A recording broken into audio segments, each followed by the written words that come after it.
Hey, screeners, how you doing? It's me, the one AJ, Anthony Jordan. 皆さん、元気ですかだよ。私はニコです。どうぞよろしくお願いします。Yeah, just like when I was watching the films, I'd prefer subtitles when you do that, please. Subtitle. Subtitle. Hello, everyone. My name Nico. Welcome to show. Welcome. Cool, thank you. that was all kinds of cool. Oh man. So guys, February continues and ends on this episode. It's the end of January. Yeah, isn't it just? Sorry. Because normally Nico's the one in charge of, well, this was due to this one from this Twitter handle, da da da da da. Yeah, this is all I you, don't bro. know what to do. This is all me. This is all me. And yeah, let's get this show on the road. So, while we are getting the show on the road, no. So yeah, February continues. And what is February? Well, February is quite simple. February is where the Silver Screen Dudes take our chance to acknowledge you, the screeners, who challenge us, the Silver Screen Dudes, as to what topic we'll be talking about. We will indulge a bit later on. This is thanks to Daniel Fernie of No, it's not. That's someone else. Right, okay, I thought I had it. Give me 2 secs. Would you like to just fill the gap? No, I take it back. This is from Joseph Stubble. Joseph Struble, actually, of Devil Fruit Corp. Stubble or Struble? Struble, Struble, of the Devil Fruit Corp. Now, I would like to tell you guys to all head on over to Twitter, but he doesn't do Twitter. He's an Instagram guy, and he's a major anime fan. So he has his anime podcast, which is the Devil Fruit Corp. Fair enough. Who would have guessed it, based on his email address? And he had reached out. Can't actually introduce guests, but I encourage everyone to head on over. I say we can't. For January, we can't. So in a later date, we will be possibly doing that, because next week is a bit of a spoiler. But anyway, more to the point, yes, David hit us up and said, Silver Screen Dudes, it would be pretty cool if you guys could do anime. And we acknowledge that's how we thought we'd close January. So yeah, it's a cool one. I think we need to do some housekeeping rules for this. Go.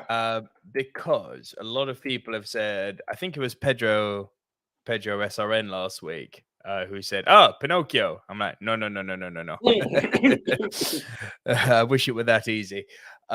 Just so we're clear, by anime, we are not talking about animation. Yeah. So if you've tuned in here to see Disney or to see like Dreamworks, this is not the show for you. What about Pixar? This is not the show for you. And then Mixed Memorabilia asked a question, which is actually a very common question. Does manga count? Put simply, manga is the term given to Japanese comic books and graphic novels, whereas anime is the name given to Japanese animation. Although both tends to be considered genres in the West, it's incorrect. In reality, they are a description of how the content is produced. Manga is produced as a reading material. Yeah. Anime is an audio visual treat. That said, you can and often do have anime based off of manga. Hell yeah. Hell yeah. It's very similar to, like, your, for a better or worse terms, your MCUs or your Batmans and your DCs. It's based off of a comic. It's been inspired from a comic book. Yeah. And then comes into its own genre of anime. So it's not, you don't get so much a live action. Am I still there? Okay, sorry, I got frozen. Not so much of a live action. It's more of a animation that they do, and it brings the comic book to life, essentially, or graphic novel to life, which I think is pretty cool. Not that I've read many of them, which is really weird. Especially, I'm going to say this from a French point of view. Oui. Right, because I can't talk anywhere else. Come again? I said oui. Yeah.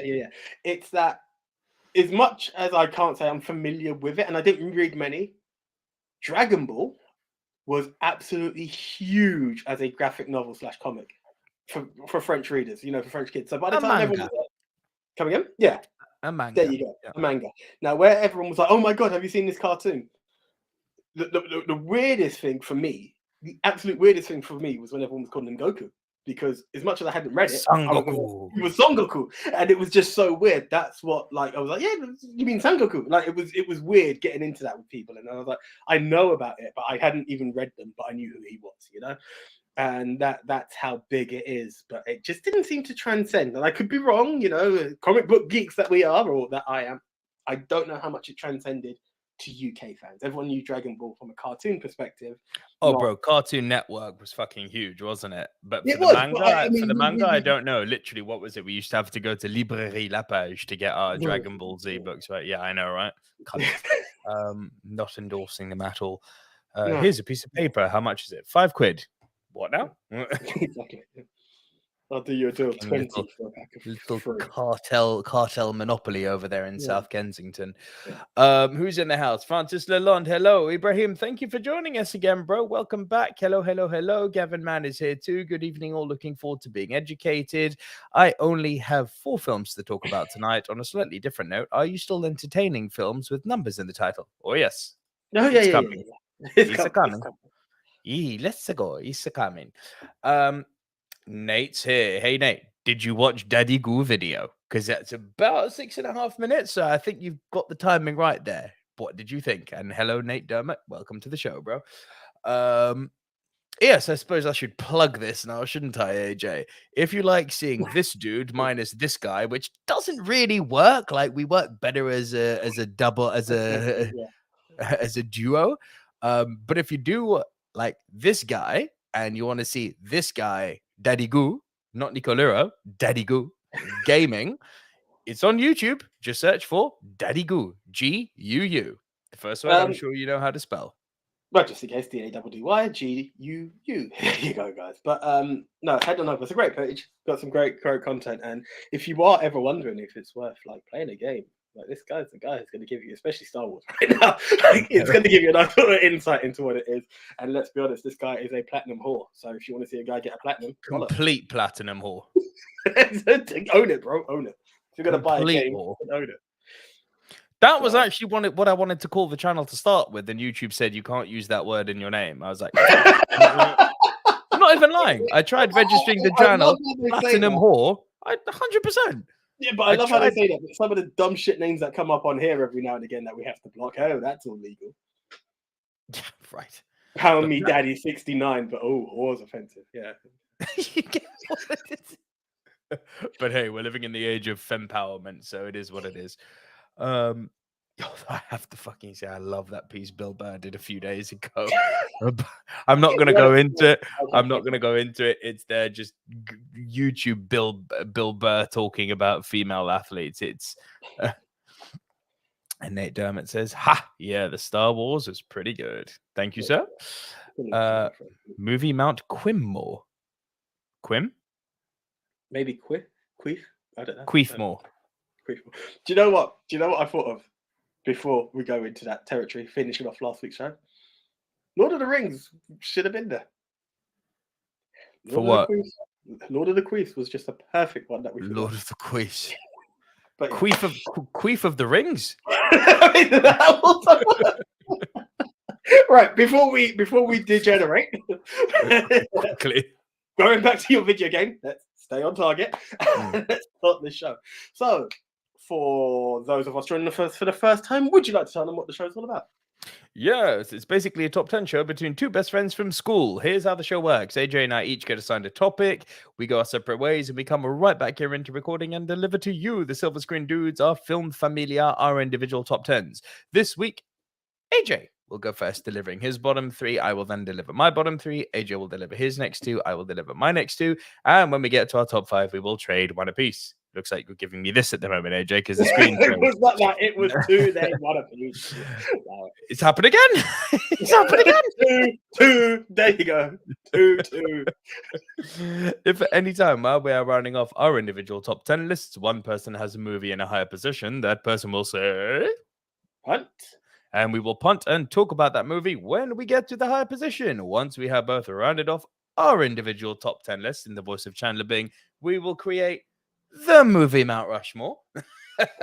These are the 4 quintessential diverse must-see movies of the genre, which this week is top 10 anime movies, thanks to Joseph Struble of Devil Fruit Corp. Now, guys, what happens, and this doesn't only happen during January, it happens all the time. Anytime there's a Rushmore, this follows up. We, the Silver Screen Dudes, have the challenge of creating the 4 must-see movies. But then it's over to you to crown El Capitan, El Numero Uno, the best of the best of the best, sir, with honors. And to quote Highlander, in the end, there can only be, you know what, I'm going to remix it because of the, there can only be the one. Now, how do you do that? You head on over to at Movie MT Rushmore, the official Twitter handle of these two guys, the Silver Screen Dudes. But more importantly, you head on over to at Movie Polls for You, fronted by JT of We Love Movies, the guy that retweets. So there's only one vote, and you get the 4 categories, the 4 contenders of the specific category. Last week, our topic was. Last week, our topic was the best movies that were released in January. Not January this year, we mean historically in January. And our contenders were Tremors, City of God, Good Will Hunting, and Whiplash. This did not go at all the way I thought. There's your clue. Do you know what? I forgot. I texted myself. So it's Tremors, City of God, Whiplash, and Good Will Hunting. That's the one. Didn't go the way you expected. Not at all. I mean, you may expect something different from me, but what I was expecting, this wasn't it. Oh, screw it. Go the way you think. Go for it. Tremors at number 4. Nope. Okay, so it is going the other way. Whiplash at 4. Yeah. Whiplash. I mean, it wasn't terrible considering it was 4th spot, 17%. I mean, we've had a lot worse than that. We're not talking terrible here, but still, Whiplash in 4.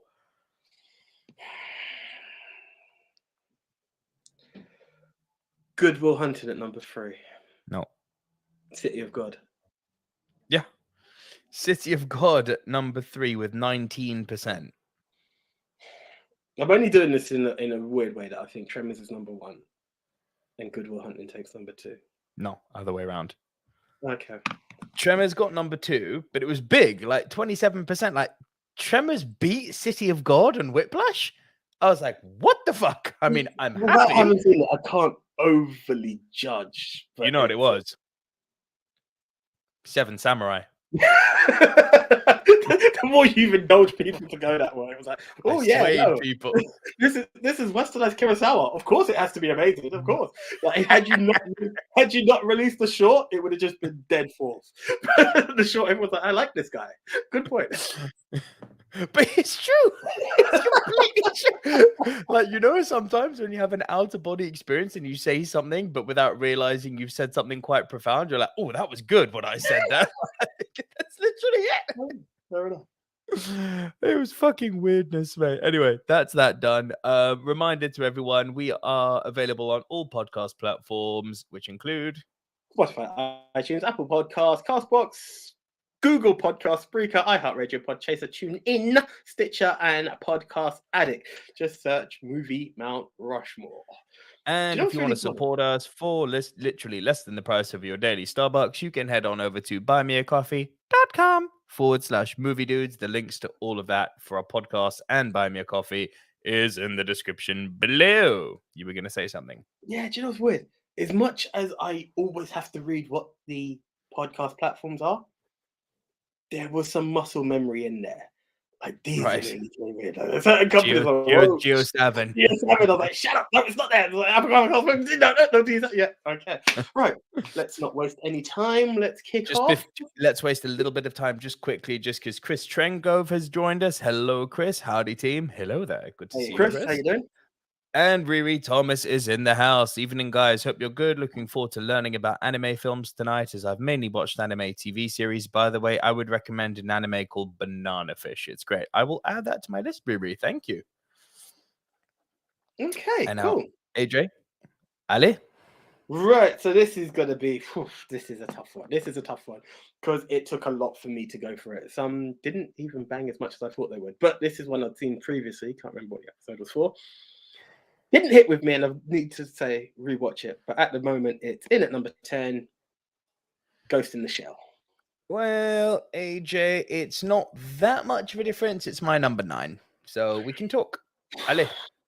Okay, so I have a feeling there is a bit more appreciation now. One of the things that you had warned me about this film is it's the animated version of Blade Runner, which is something I still need to learn appreciation of. And more convoluted. It's a lot more convoluted than Yeah, Blade Runner. I remember being And extremely. that's saying something. I remember being extremely lost with this film, but also appreciating that it was an influence to many a film. Like the way I saw certain stuff, I was like, that inspired The Matrix. Like I'm looking at it, 100%. the scenery shows me that. So for what it's inspired, I was down. I felt a bit, maybe because I'm confused when you see there's a good confused like The Big Short. I can watch The Big Short, I'm confused, but I want more. Then there's other confused where it makes a film kind of drag because you're like, what is going on? Can you start to unravel and make sense, please? Right. Damn it. Do you know what I mean? It's just it's the way it goes. And this Ghost in the Shell kind of fits. It made more sense than Tenet to me, but it still had too much for me to be like, what is going on? I appreciate what it is, and for that, it makes it onto the list. So essentially, again, it's the convoluted version of Blade Runner. It's about a robot detective searching for other robots that are being corrupted by a robot software. Please don't drop the R word. It's an android. Come on. Listen. At this point, it's not as bad as Candyman that I refuse to give it like the actor his name. I just was very confused. I'm just keeping it as basic as I can. But yes, you are indeed right. It is an Android, and we're not talking the Samsung S22 or the Google Pixel that's on the table. Sponsor me. But yeah, So I'm correct. Yeah, Android detective hunting down fellow androids who have been corrupted by a system that makes these fellow androids who weren't necessarily crime committers, but they're now committing crime based on this virus, for better or worse terms. Yeah. This doesn't apply to you, AJ, but for those of you who have seen Blade Runner and not seen Ghost in the Shell, you're seeing the similarities now, yes? Literally, it's almost beat for beat the same thing, although where Ghost in the Shell differs from Blade Runner, and that's because the medium of anime lends itself better to that, is the big bombastic action scenes. Blade Runner doesn't really have them. It has some action in it, but it's very much not an action movie for me, Blade Runner. Ghost in the Shell, well, being all about the human soul and being all about what makes us real, you know, it's a trope that's been done a lot, and it is done probably never better so than in Blade Runner. It asks all the big questions. It never really takes a position on them, which I don't have such an issue with when movies kind of just leave it to the audience to decide. But as you said, it does have some hugely influential scenes like the chase scene, like that falling down the building upside down scene. Like there's loads going on here. There's loads going on here that influence broader pop culture. I'll go out on a limb here and say I think Ghost in the Shell is vastly overrated. It's in my top 10 because it's a damn good movie, but the way people hail it is like the greatest thing to come out of Japan on an anime level. I'm like, behave. That may be the only thing you've seen other than Spirited Away, but like, because that's the other big one that everyone talks about, but it's like, behave. There are bigger movies out there. Other one that falls into that, my number 9. It was a perfect segue when you talk about that, because you mention anime and you look for anime. This one comes up time and time again, and I'm not saying it was bad, but I was a little disappointed. Akira. Oh shit! No, punt. Well, fair enough. I was Okay, oh no. fair enough. Right. This one I feel a bit deep. I was actually enjoying it, but just based on what, it just landed where it landed, but it made the top 10. This one is called Ninja Scroll. Mixed Memorabilia brought this up on Twitter. I've actually not seen this one. So let's be honest, guys. Let's forewarn this one. Where normally you can say, "Oh, this is available on Netflix," or "This is available on Prime or Disney Plus." This is heavily AJ Vision episode. This is a Did you by any chance catch it on a website called Bilibili? Oh, I didn't even know that one. It's Bilibili. It's actually, I think Bilibili's legal somehow in the UK, but it's a very, very good source for Japanese. I'll be honest, I think Crunchyroll is out there, but I just don't have the subscription. Yeah, but you have to pay for Crunchyroll. Yeah, this is it. So this was discovered via AJ Vision. The first one actually, because the other two I've seen organically. And Netflix only seems to do Studio Ghibli. Who figured? There's not much else. So this film, Ninja Scroll, is really it's pretty intense. It goes into the violent territories as well. You've got this ex samurai who is a ex-mercenary samurai who's out to do good, essentially. Now is the plot to the story in say frugal Japan, early years of Japan, and he's how can I explain this? I'm trying to remember the initial scenes of the film to get into this, actually. But essentially, he prevents a crime where that's it. This young lady is being attacked by this other samurai of some sort who is made of rock, and it's quite graphic and sexual at the same time. Like, he's really doing some stuff that you wouldn't want to see. And essentially, you can see the fight ensues, and this rock villain believes he's indestructible because he's made out of stone. Picture Korg, but as a samurai. This is what I'm nice with this, right? And this guy's sword has essentially taken him out, and the girl is now indebted to him, and she, as you can see, has similar. She knows how to fight, but she fell short of this one. She's now indebted to him, and after that, he encounters a monk who's like, "Oh, I can see you can do good. Work with me." The guy's like, "Look, I don't work with people. I kind of work alone." He then gets hit with a, "Please work with me on this." Is it a samurai? The samurai stars? I can't remember the exact correct name, but those throwing stars. Shuriken. That's the one, the Shuriken. But it's a poisonous one, and the guy goes, "Basically, you've got now no choice but to work with me if you want the antidote." And the samurai's like, "Okay, cool. Yeah, now you're going to look for the antidote, and I'm going to take it off you at the same time." It's like, "Oh, I've thrown away that one. This is another star that it symbolizes what you've been stabbed with." Long story short, they then have to start to work together. And this whole journey now is this guy working against a squad of monster ninjas, as well as the ones that he worked with. But I say monster ninjas, and you think it's like really sad. No, but this it's sounds pretty right cool at the same time. It's really cool at the same time. Like, this other ninja that he takes on, it's very much in the anime territory, but cool at the same time. He opens up like this thing on his back, and it releases all these wasps that he has working for him and stuff like that. So it's these kind of monsters. It's not like your zombie-esque things. They look human, but they've got these slight mystical powers of some sort. This sounds awesome. I'm not gonna lie, bro. It's a really good film. Like, as I said, it hurts to put it number 8, but it's just the way the cookie crumbled in terms of okay. And I just need to give it I'll be honest, it was also a late night watch that I just squeezed in, but it needs a rewatch. Absolutely awesome. Then he takes on this other samurai who was of his clan but is blind, and it's his absolute battle. The girl that was saved from the rape, there's also something with her that, as much as she's a fighter, that you realize about her why she can't have relationships. A bit of a rogue moment in the sense. It's not that she can't be touched, but screw it, it's not a spoiler. It said pretty much early in the beginning, anyone who sleeps with her is poisoned, and you've realized that that's how that initial Korg ninja got killed off. It's absolutely all kinds of awesome. I'd love to go into a bit more detail, but I was a bit weak on it. As I said, it is due a rewatch based on the time I watched it, but good film. If you have a chance to catch Ninja Scroll, go for it.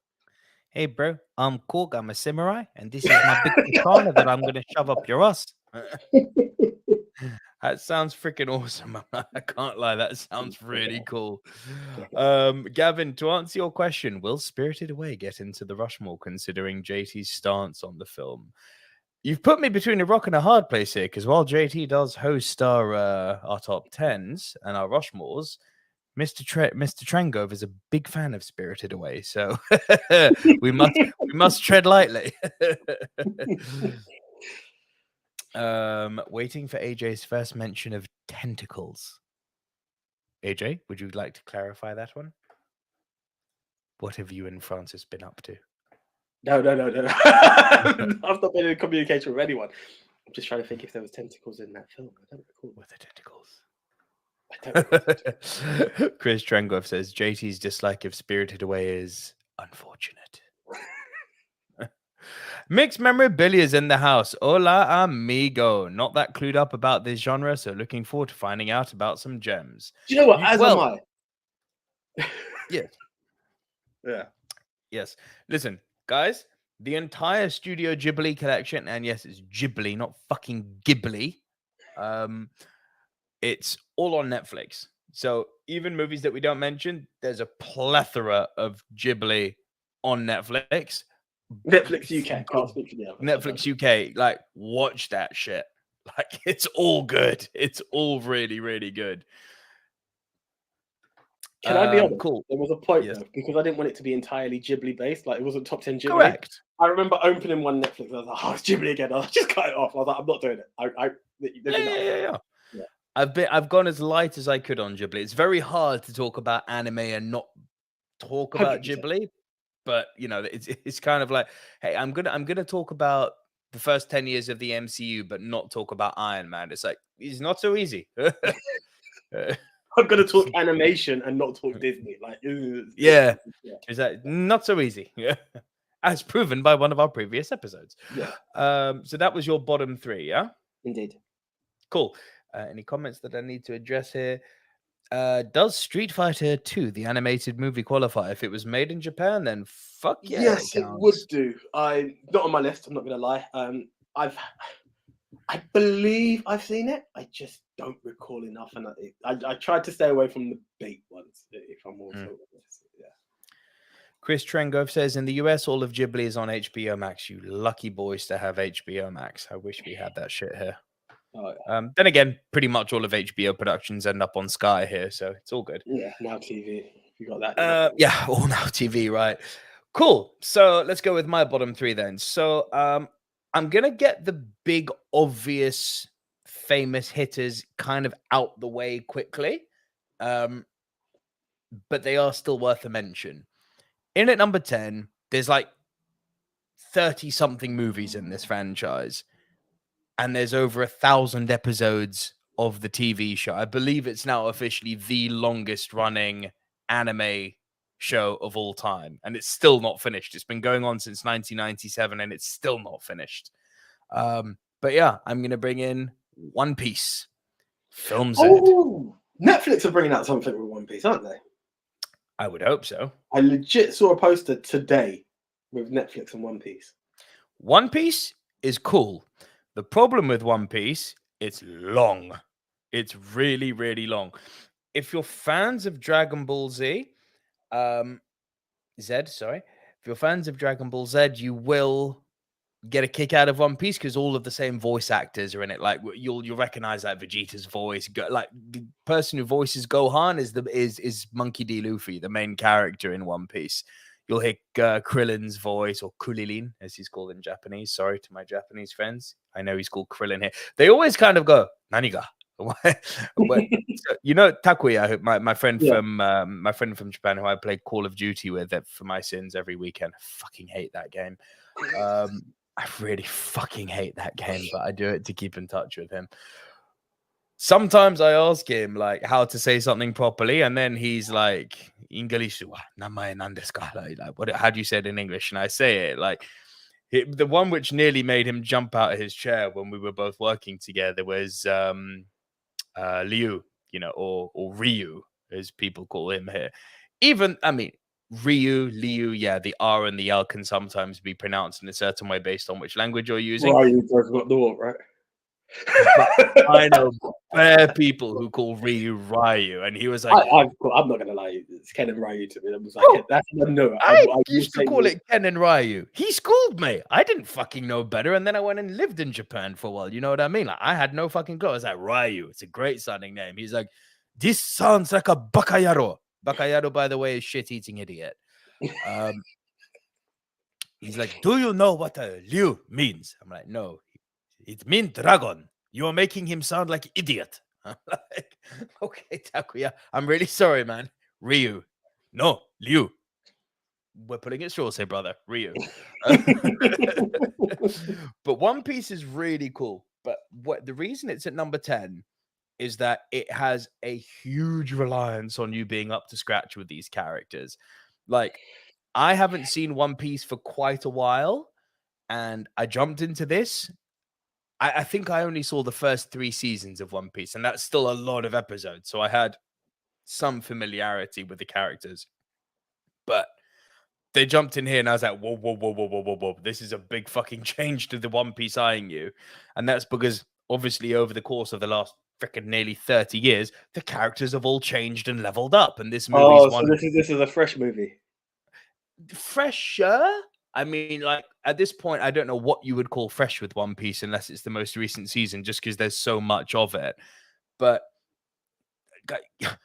their power levels have all increased a lot. And like where the MCU, with the exception of phase 4, where the first 3 phases of the MCU were really good, is that the movies were designed in a way that even if you hadn't watched any MCU before, you could jump in and pretty quickly grasp what the situation was. Some people said it was simplistic film writing, and then I say, cool, go and tell someone to watch Doctor Strange in the Multiverse of Madness who hasn't watched WandaVision and explain to me what's going on. That's bad script writing, right?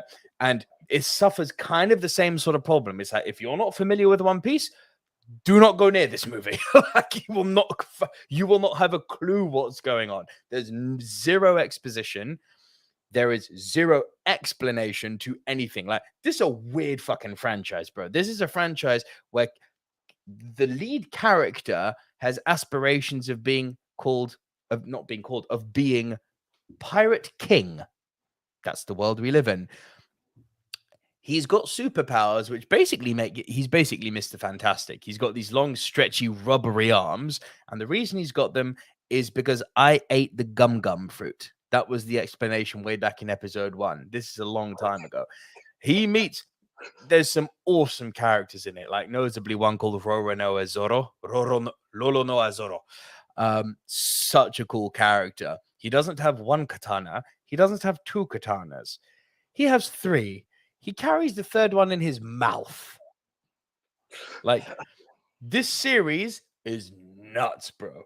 And the big rivalry in One Piece is like the Marines and the pirates. So you're following along this crew of pirates who are gradually expanding their crew as they're recruiting. And they keep intermittently coming up against other pirates, and the battles get bigger and bigger. It's anime stuff. You know what this is like. As the seasons progress, the battles get crazier because everyone gets more powerful. But the main antagonist of the whole franchise is the Marines. And this movie zeroes in on that. So there's basically this badass lieutenant who gets killed by one of the pirates, and he comes back as a freaking cyborg, and he goes on the hunt for the pirates. And the whole movie is basically a battle between Monkey D. Luffy and Captain Zed. Like, if you're not clued up, this is like, huh? Bro, do you know what it is? I swear to you, as you're saying this, and I'm like, I want to catch this film, but how many freaking episodes? That is exactly what's going through my head. Yeah. Don't. Yeah. Well, going back to what I heard with Netflix, they're doing a live action movie of One Piece. So. A live action? Okay, I mean, that could be both awesome and terrible. Well, it's Netflix, right? This is the point. This is the point. RJ Skarenki in the house. Hello, Richard. One Piece just released a new game for Xbox One. It did. And Chris Trengove says, yeah, they've strayed far from that in phase 4. Yes, they have indeed. But yeah, bro, for people who are familiar with the TV series, I specify this because it's weird. The TV series is a lot more readily accessible than any of the 30+ movies are. It's weird. A lot of the time with these kind of mainstay Japanese TV animes that get movie conversions that are kind of like focusing in on a very specific plot in the timeline of the anime. And then because the TV series continues, the movie kind of just gets brushed aside. It's like they never treat their movies like this is quintessential watching. They are canon. It's kind of like if you reverse engineered the MCU, like the TV series are like the movies, and like the movies are like the Disney Plus shows. You know what? My boy Ethan, who I work with, is a major anime guy. Like Naruto is his thing, and I was like, "You're the guy I'm coming to for this." And it's really funny that that's why I can relate to it, because the films isn't something he even pushes. I could see the series, but like I couldn't tell you about a film. Do you know what I mean? And that's what I've realized about when it comes to that animated series is that like they are, again, I know it's like the go-to call for it, but it's the most associated thing that people could talk about. Dragon Ball. Like Dragon Ball has 1,000,001. Dragon Ball ain't got shit on One Piece. No, but again, I'm just saying, like, there's all these series. No, in terms of episode numbers, it ain't got shit on One Piece. I believe you. I'm just saying, it's for me personally, it's the most common name in anime in the UK. You know, I've heard of others, but that's For sure. Yeah, but again, who talks films? Who talks films when they talk Dragon Ball? It's always this series. So, One Piece World Film Z was my 10. 9 was Ghost in the Shell, and I'm gonna make you eat your words now because my number 8 is Dragon Ball Z, Broly. I mean, what a segue! Shut up, AJ. Listen. I've Dragon Ball Z has always been Z. So Z, bro, it's fine. Z is what we call it in the West. I'm pretty Seto. It's Z. It's fucking no. Listen. We're fucking honoring another country's stuff. We're gonna say it properly. And people are like, you're being too picky about names. Cool. If you're a football fan, is it Robert Lewandowski or Lewandowski? Right. Shut up. What's his name? Thierry. Thierry who? Thierry Henry. Yeah. Thierry. Exactly. No. Thierry. Titi. Yes. Z. Dragon Ball Z. So much like with One Piece, if you are not clued up in what the fuck's happened in the TV show, okay, like with One Piece, but to a lesser degree, because One Piece is all sorts of crazy, and that's saying something when we're talking about Dragon Ball Z. But Dragon Ball Z is not the same level of crazy as One Piece. Like what, bro? One Piece is out there mad. I believe you, and I'll be honest. Small spoiler to my list: there is no Dragon Ball on my list because I've partially. I didn't think there would be. I was at a point where I used to watch enough of the series as well. But then I started going from there to GT to whatever, and I was like, don't do GT. Do you know what GT stands for? Well, you said it was like an apology to the guy, isn't it? GT. So Akira Toriyama, who wrote Dragon Ball GT, GT stands for Gomen Nasai Toriyama-san. Gomen Nasai in Japanese means we're sorry. The whole show is literally so they literally wrote the show and then they were like, what do we name it? Toriyama saw it and was like, the fuck have you done? So they called it GT. Gomen Nasai Toriyama-san.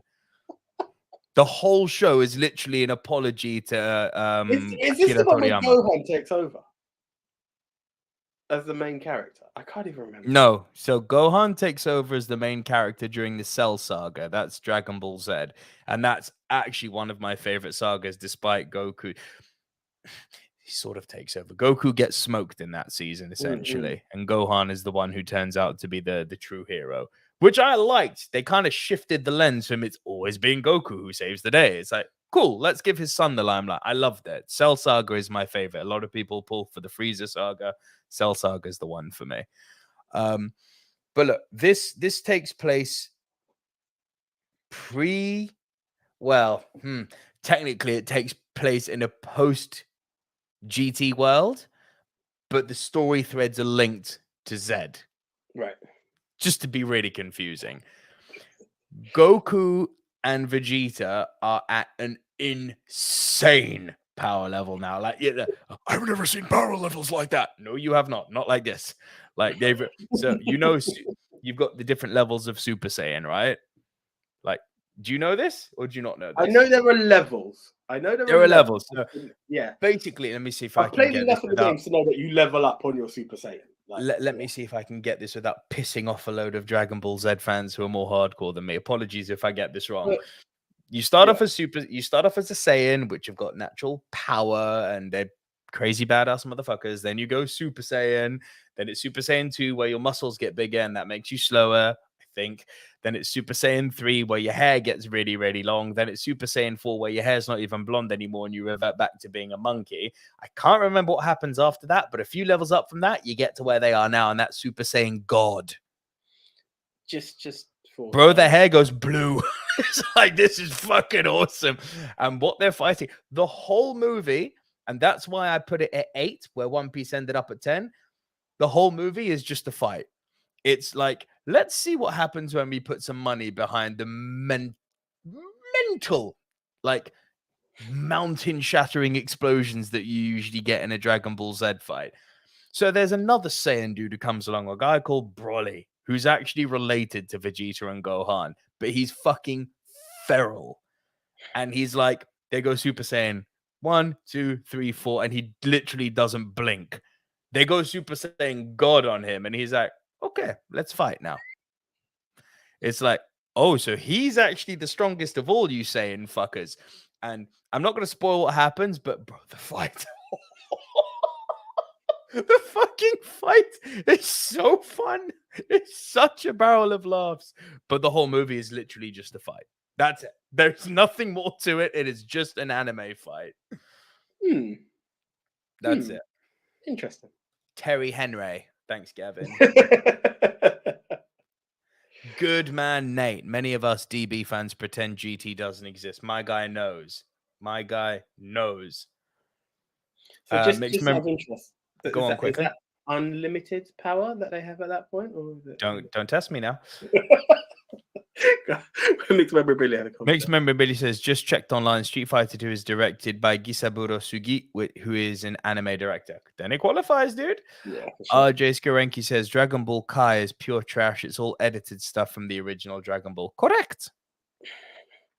This is why I get so wound up by all of these. Like, they've got all the other episodes and series out there, and it's like, it kind of feels like it's a bit like Power Rangers. Like, just stick up Mighty Morphin and screw the rest. The only seasons of Dragon Ball you want to care about are the original Dragon Ball, where Goku's like still a little monkey kid, and which a lot of people say is their favorite. I don't agree with that.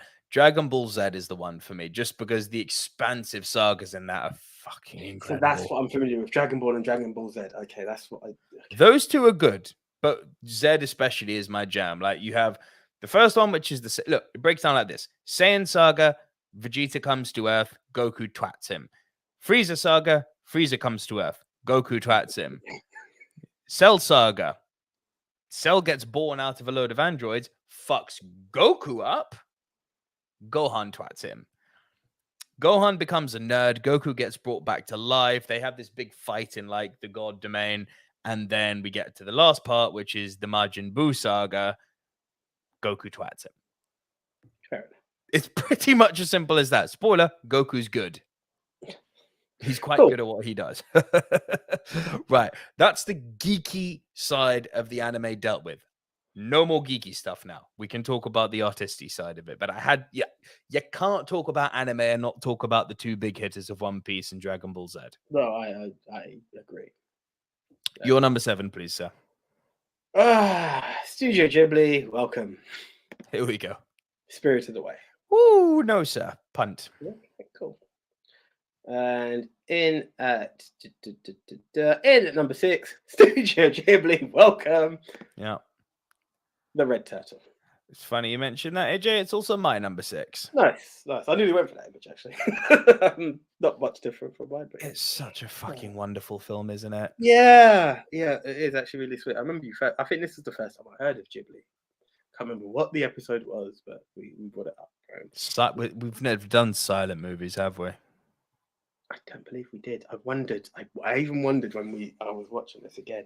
And it's really funny because I was watching it again just to refresh on the... It was back in Big House days. I know that for a fact. Yeah. That's how far back it went. Season 1 or 2. Yeah. And Mrs. sort of watches. First of all, she's asking me at first, "Are these films all Japanese that you're watching?" I'm like, "Yes, there are subtitles and what have you." And she's like, "There's no talking." I was like, "No, actually, it's quite welcome." Like and that's the magic of this film. It doesn't actually require any speech. It's about a man who's shipwrecked and he's trying his best to get off the island that he's on, and is building many rafts and whatnot. And his latest raft gets destroyed, and he then comes across a red turtle and is quite pissed with that red turtle, flips it on its upside down and leaves it for dead. Then his conscience takes over, starts to try to flip it back over, doesn't have the strength, but tries to care for it as much as he can. Then something mystical happens with the turtle. I don't want to go any further because I feel like it's only right for everyone to watch this.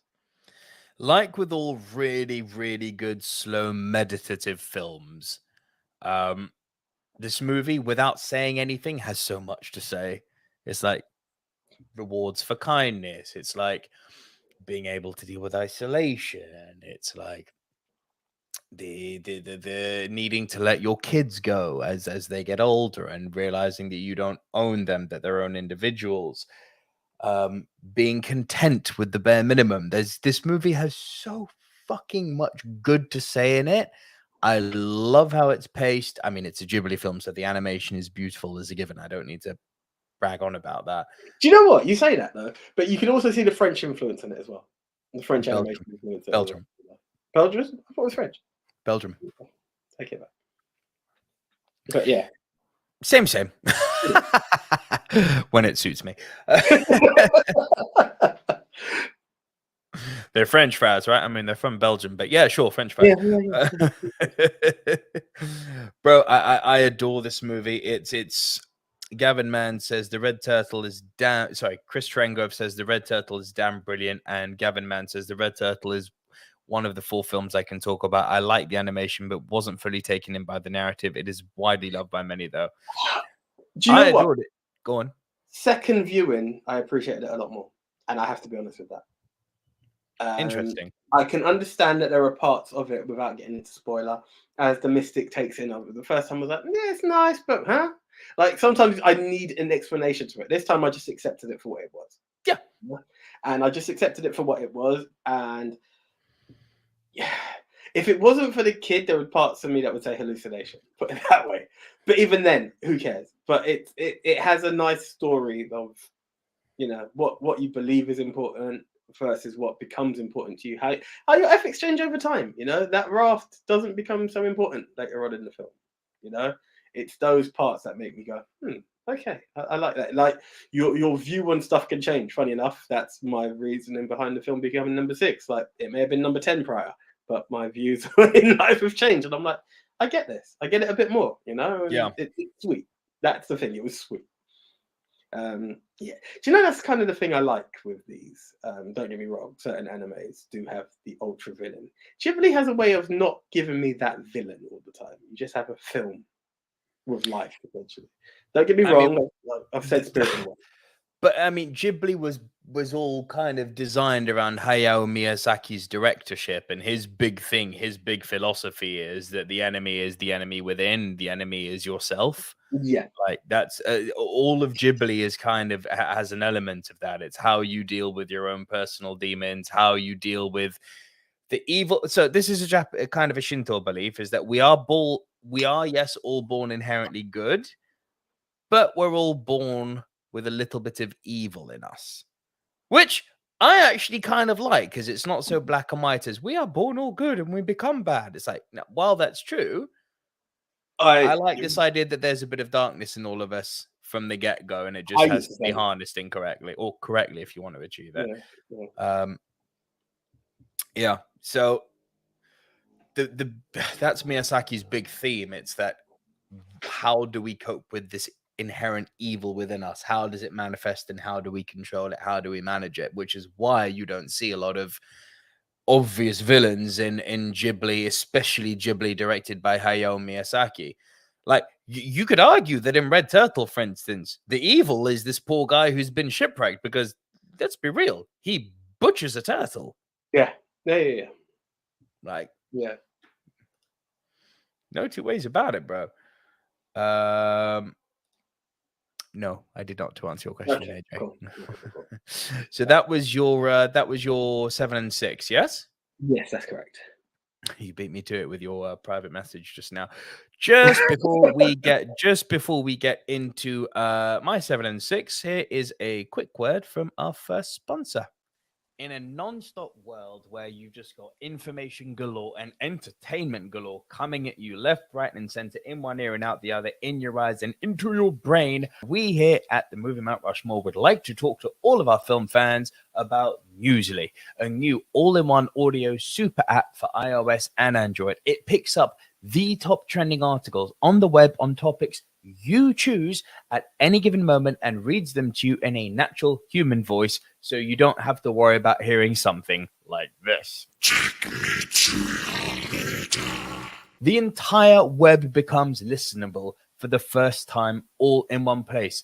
Browse articles from topics you choose and start playing. Stop scrolling, start listening. You can follow literally any topic as specific as you like, from sports, tech, business, science, Bitcoin, or even the Kardashians, if that's your jam. It will find you the latest articles and read them to you aloud. And they even have podcasts there as well. Explore trending podcasts from over 80 countries. Movie Mount Rushmore is there too. I recently started using it as my default podcast app. They even have digital radio if you want to play it on those long car journeys to work, or preferably listen to the Movie Mount Rushmore podcast on those car journeys on your long car journeys to work. But download and use Newsly for free now from www.newsly.me or from the link in the description below. And you can use the code Rushmore and receive a 1 month free premium subscription. Stop scrolling, start listening, and enjoy Newsly just like we do here at the Movie Mount Rushmore podcast. Check it out, guys. Check it out. Top stuff. Newsly is good stuff. Cool. So you're 7 and 6. So, Jesus Christ, did I have a power cut there? Am I still here? Yeah, you're here. That was very interesting. A whole light system just saying. That was weird. Didn't even see it. Bizarre. There's a ghost here, obviously. 7. Sorry, just before I continue, I think we've got who's joined us. We've had a few people join us. Billy Mounts here. Hello, Billy. Hello, Billy? Nico and AJ. Am I late already? Yes, Billy, you are. 51 minutes and 46 seconds exactly. But I appreciate you joining us anyway. Remember, 9 p.m. UK time every Tuesday. Never late. As long as you join us, it's appreciated. You just have to exactly. Billy Mounts says, "I love anime and you have my attention." And now to answer Francis Lalonde's top question, Nausicaa of the Valley of the Wind on any lists? Yes, it is, Francis. Right here. My number 7, Nausicaa of the Valley of the Wind. And please, I'm going to do some linguistic corrections. It is not Nausicaa. It is not Nausicaa. Nausicaa. S-I in Japanese makes sh. Nausicaa. As in shit. I'll get it from Francis's comment here. It is Nausicaa of the Valley of the Wind. It's on Netflix, bro. Yeah. It's there. It's there. It's one of Studio Ghibli's. Funnily enough, this predates Netflix and this predates this predates this topic.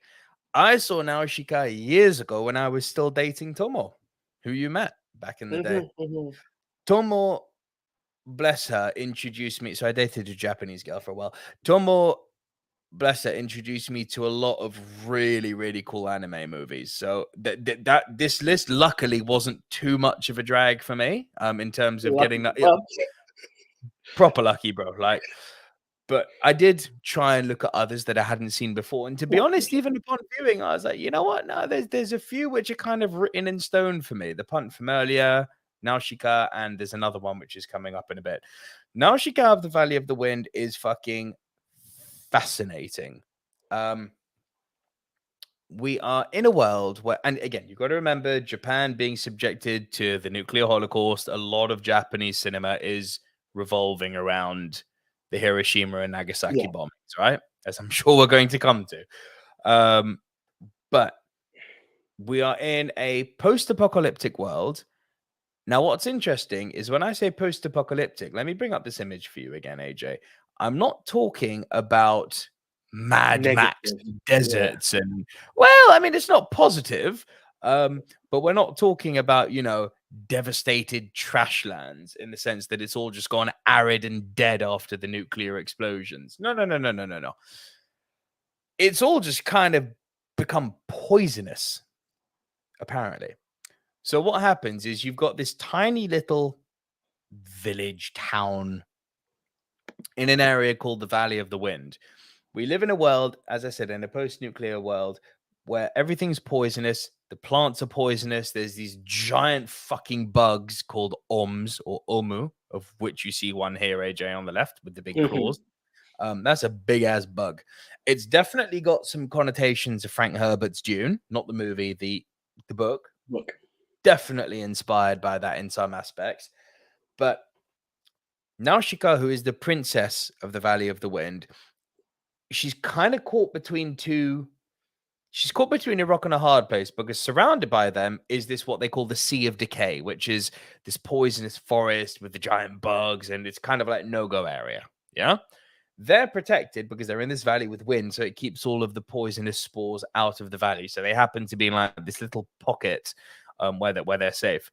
Now, as well as having the Sea of Decay surrounding them, you've got this kind of surviving faction of as close as Studio Ghibli give to giving us villains called the Tolmekians. Now, what the Tolmekians are trying to Tolmekians now, I think Frank Herbert's Dune, the Iraqians, you're seeing similarities here. Yeah, it's there. Their big idea is that they want the people of the Valley of the Wind to side with them as they prepare to unleash the great weapon. Now, I'm not going to go into too much detail about what happens, but the big theme, the huge theme of this, it's, some people may say, oh, it's a bit James Cameron tree huggery. Firstly, fuck off, because that man has now gone, of the top 5 grossing movies of all time, he's done 3 of them, and 2 of them are tree hugger movies. So thank you very much. And Titanic is about to be re-released in the next few weeks for its 20th anniversary, and that's going to make more money. So, James Cameron just be like, fishing for y'all, man. It's not healthy to be in the business of doubting James Cameron, guys. I've said this on pod before. Don't do it. It's just not good for you. But look, it is a bit tree huggery because the huge connotation in Nausicaa, the Valley of the Valley of the Wind, is it's Greenpeace stuff, It's like the earth revives if you let it. I mean, COVID fucking proved if you leave the world alone, then it will rejuvenate. I'm sorry, dolphins in Venice, like that shit happened. Yes, places in the UK where the deer just started to reappear. Bruh, that line in Endgame when Evans is describing, I was just driving over the Brooklyn Bridge and saw whales in the Hudson River. It's like, yeah, that shit happened. That was real. I'm gonna have to explain that shit to my daughter one day, going, wasn't fantasy. This is real. We fucked up. Nausicaa is all about that. So there's a point where she actually ends up having been captured and ends up under the Sea of Decay. Not going to go into detail as to how. The Tolmekians capture her. She ends up under the Sea of Decay. And she finds out a very interesting truth about the plants regarding them being poisonous. And for the sake of not giving anything away, I don't want to say what that is. Chris, Francis, you've seen the movie. You know what I'm referring to. But the movie comes to a kind of head with the big Oms and the Tolmekians essentially going to war, and now she got stuck in the middle trying to stop them. It's like, it's so unique, AJ, because yes, while the animation style is very kind of, you can see where we're going into Ghibli here, but it's the art direction, not the animation style, not the anime style, but the art direction. The creature ideas they've had behind some of the monsters, the design of some of the plants, the design of some of the ships that they use. You can't really assimilate it to anything. You can't look at these ships and be like, oh, that's like Star Wars or Star Trek, or look at the plants and be like, oh, that's like, I don't know, the land that time forgot in the 1960s. It's like, it's very much got its own identity, and that's what I think it should be commended for. The story is great. It's well paced, but its unique art direction for me is what really, really, really stands out in this movie. It's really pretty. Cool. I will. It's on Netflix, brother. Check it out. Yeah. Cool. Gavin Mann says animation looks similar to Song of the Sea. I appreciate the Japanese film came out first. Yes, sir. Right, and my 6 was just like yourself, the Red Turtle. So, your number 5, please, AJ. Right. Okay. Do you know when you're going through something, you're trying to think, why have I done animation films before when I know we haven't done anime? It's weird how this other film came on my list. I cannot remember what the subject was, but I've done Ghost in the Shell, and I also recalled them in this film. What it was for, I don't, and Spirited Away. What it was for, I don't know. This is The Girl Who Leapt Through Time. Time travel movies? That would be the one. Thank you. Now I'm going for it. I'm like, that would be the one. Yeah. That was the one. Thank you. You know when you start ticking different boxes. I don't even remember you talking about that, brother. I'm just putting 2 and 2 together and be like, it's kind of in the title, isn't it? Yeah, no, I remember going for it. Now, this film, Yeah, time travel movies. I can't even remember what it was for. I watched it then, haven't watched it again. I actually really recall enjoying it. Now, the way they time travel with this film, which makes sense, that it was a time travel movie, and the girl who left through time, she uses like acorns or something, and she first discovers that she can time travel in her house, and uses this acorn and is going through a similar situation and realizes that everyone else, as all time travel movies are, doesn't realize that everything she can predict, how does it happen? She knows they don't know, kind of thing. And throughout it, she's using time travel to her advantage to get on with, fix some errors in life, get better at school, get closer to the guy that she really likes. And it's a lot of comedy, and it has a lot of intrigue of where is it going to go wrong. You start to realize that the more she uses it, the more these acorns start to vanish. And the film itself was really enjoyable. I felt the ending to be really weak. That's my downfall behind this film. I really have you seen it? I haven't, mate. Okay, no. When you nodded there, that I thought you were relating. But it's so often the case, isn't it? With us, we get really into a movie and then the ending leaves us both going, ugh. Yeah, some people might really enjoy it, but I just felt like they tried to. Where this film had, I won't say humor, but it was enjoyable, and it also had this intrigue, and you could see how it tested friendships, and the fact that she made certain moves made people see her differently. All of those narratives you can appreciate of this is what happens when you mess with time. It doesn't always go your way. People start to see you in a different way. You become overconfident because you feel like you can't make an error. You can always just change it, and then it starts to realize. Then again, with this one, because it's limited time travel, it's the scarcity of how often you can use it. And what happens as well is there was this accident, now I remember, in the beginning of the film, and it's now going to reoccur again. And it's what will she do to prevent it? And will she use this finite time travel that occurs? And all of that was really good, and it has you in suspense. And then it's something else happens, and you're like, okay. Followed by explanation, you're like, I felt slightly underwhelmed by it. Some other people might feel like it's the ultimate payoff, and that's the message, and this is what you need to appreciate from it. I was just like, Now, without going into it, you know how there is a part of it that is really good in the payoff near the end. Like going back to Good Will Hunting, the monologue that we talk about, where it tells you about appreciation. Sure. The whole Sistine, the paintings, but have you ever been in the Sistine Chapel, XYZ? Bet you can't tell me how that beautiful work smells. This also shows you why time travel was essential in this film. In a world where certain things don't exist, you would travel back in time to see something for the first time, appreciate it for what it is, or because it wasn't there, what it was like to actually witness it and not just see it in a book. That's one of the key moments in it. But after that, it just felt like it fell flat after that. There was a good message, but I felt it felt flat. And that's why it would have been higher, but that message at the end was just a bit too weak for me. Fair enough. I mean, I can't comment, bro. I haven't seen it, but I'll noted. Right. My number 5 was the punt from earlier because I fucking love this film, Akira. I'd like to hear why you didn't rate it much. Do you know the funny thing? It's not that I didn't like it. I felt that I was, for all the hype, like this, if you ever check a list, it's always everybody's number one. Now, even when it shouldn't be.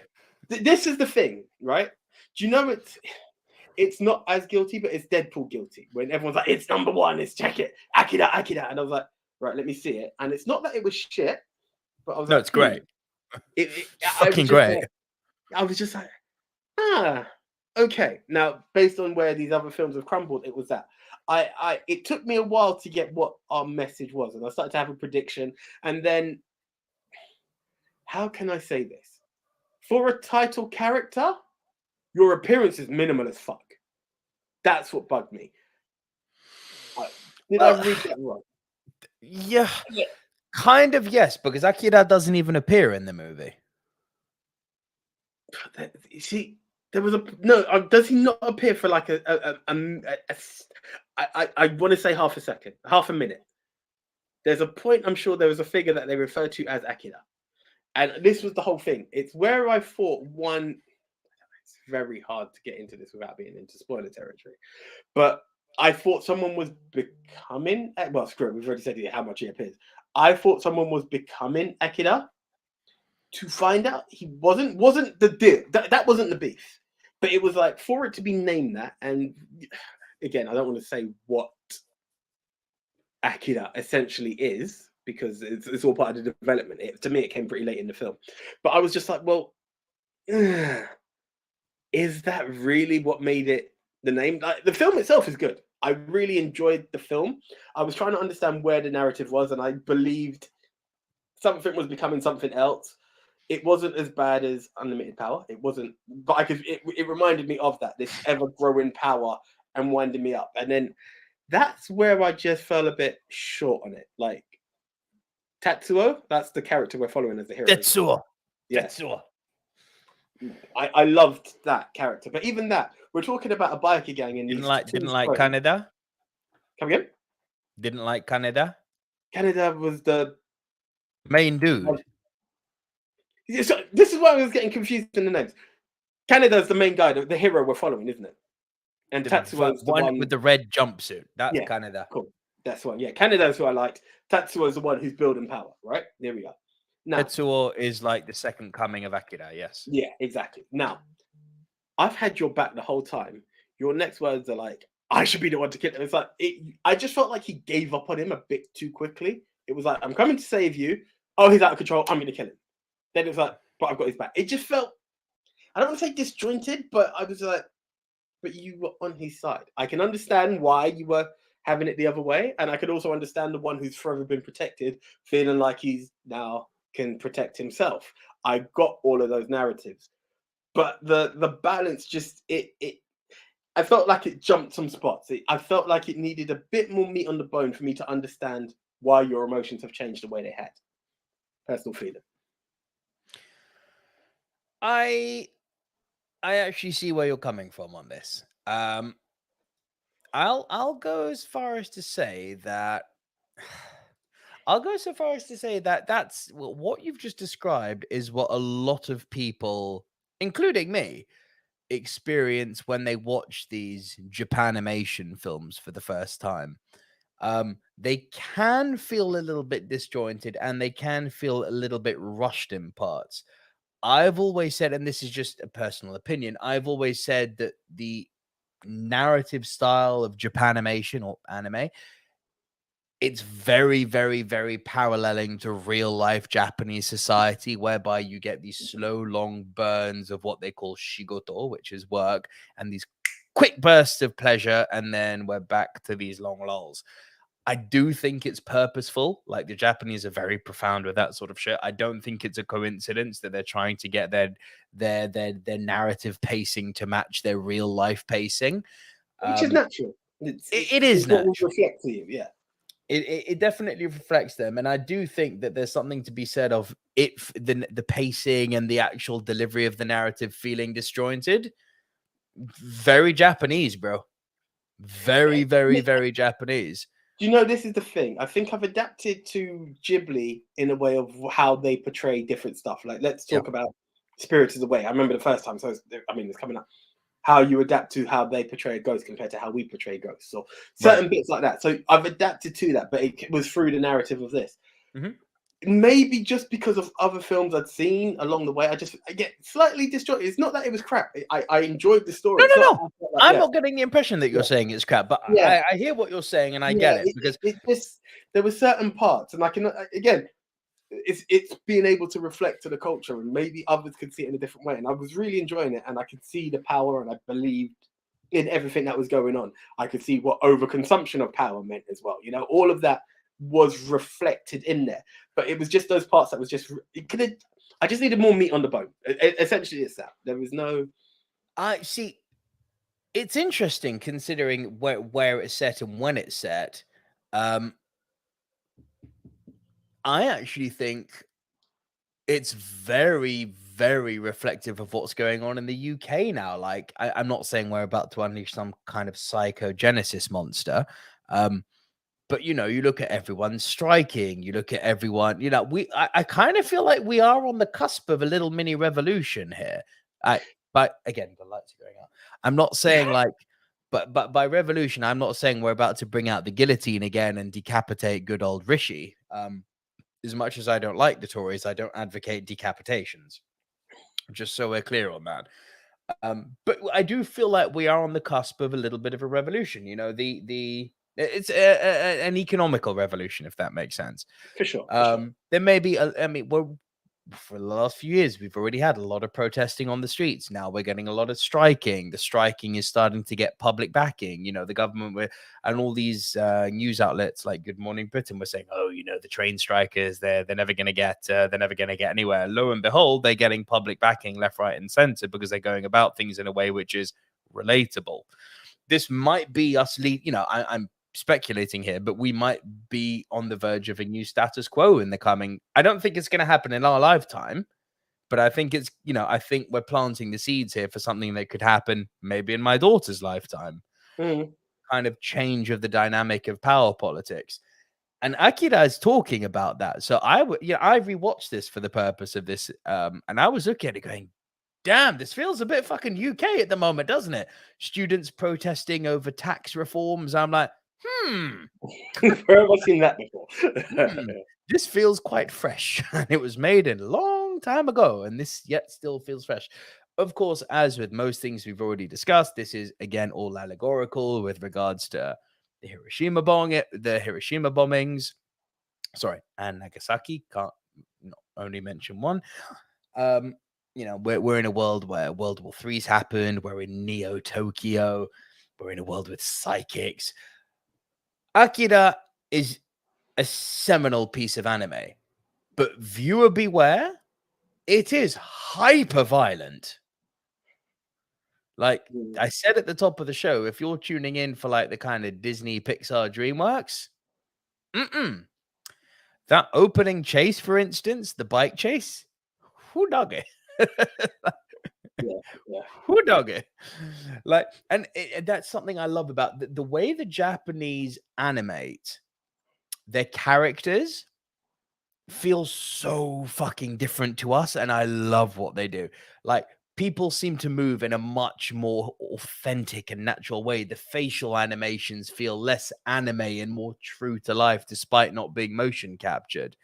It's beautiful what they've done. So, when you have a motorbike crashing through a window and literally flattening someone in front of his girlfriend, it kind of makes you go, fuck. Because it feels that much more authentic. So it hits that much harder. I love Akira. Adore this movie. But I'm going to second what Chris Trengove says here. Akira is great.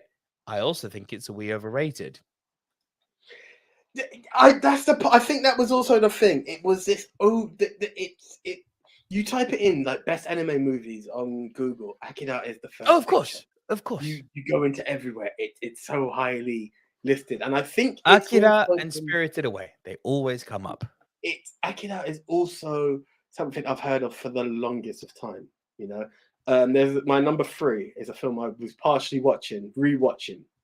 I watched it loads. I'll get into it, but that, like, anytime I mention that, people are like, "Oh, that's good," but have you seen this? And Akira was always the one, So yeah, but Akira is the violent movie. It's the this, it's the that, and I'm like, I'm not disputing what you're saying, but slow down. that was all it was, So I agree. I completely agree. And to answer Ibrahim El Mala, does Isle of Dogs qualify? I mean, it's set in Japan. Not being set in Japan doesn't constitute an anime. It needs to by that proxy, so would Big Hero 6, but no. Right. San Fran, Tokyo. or The Last Samurai.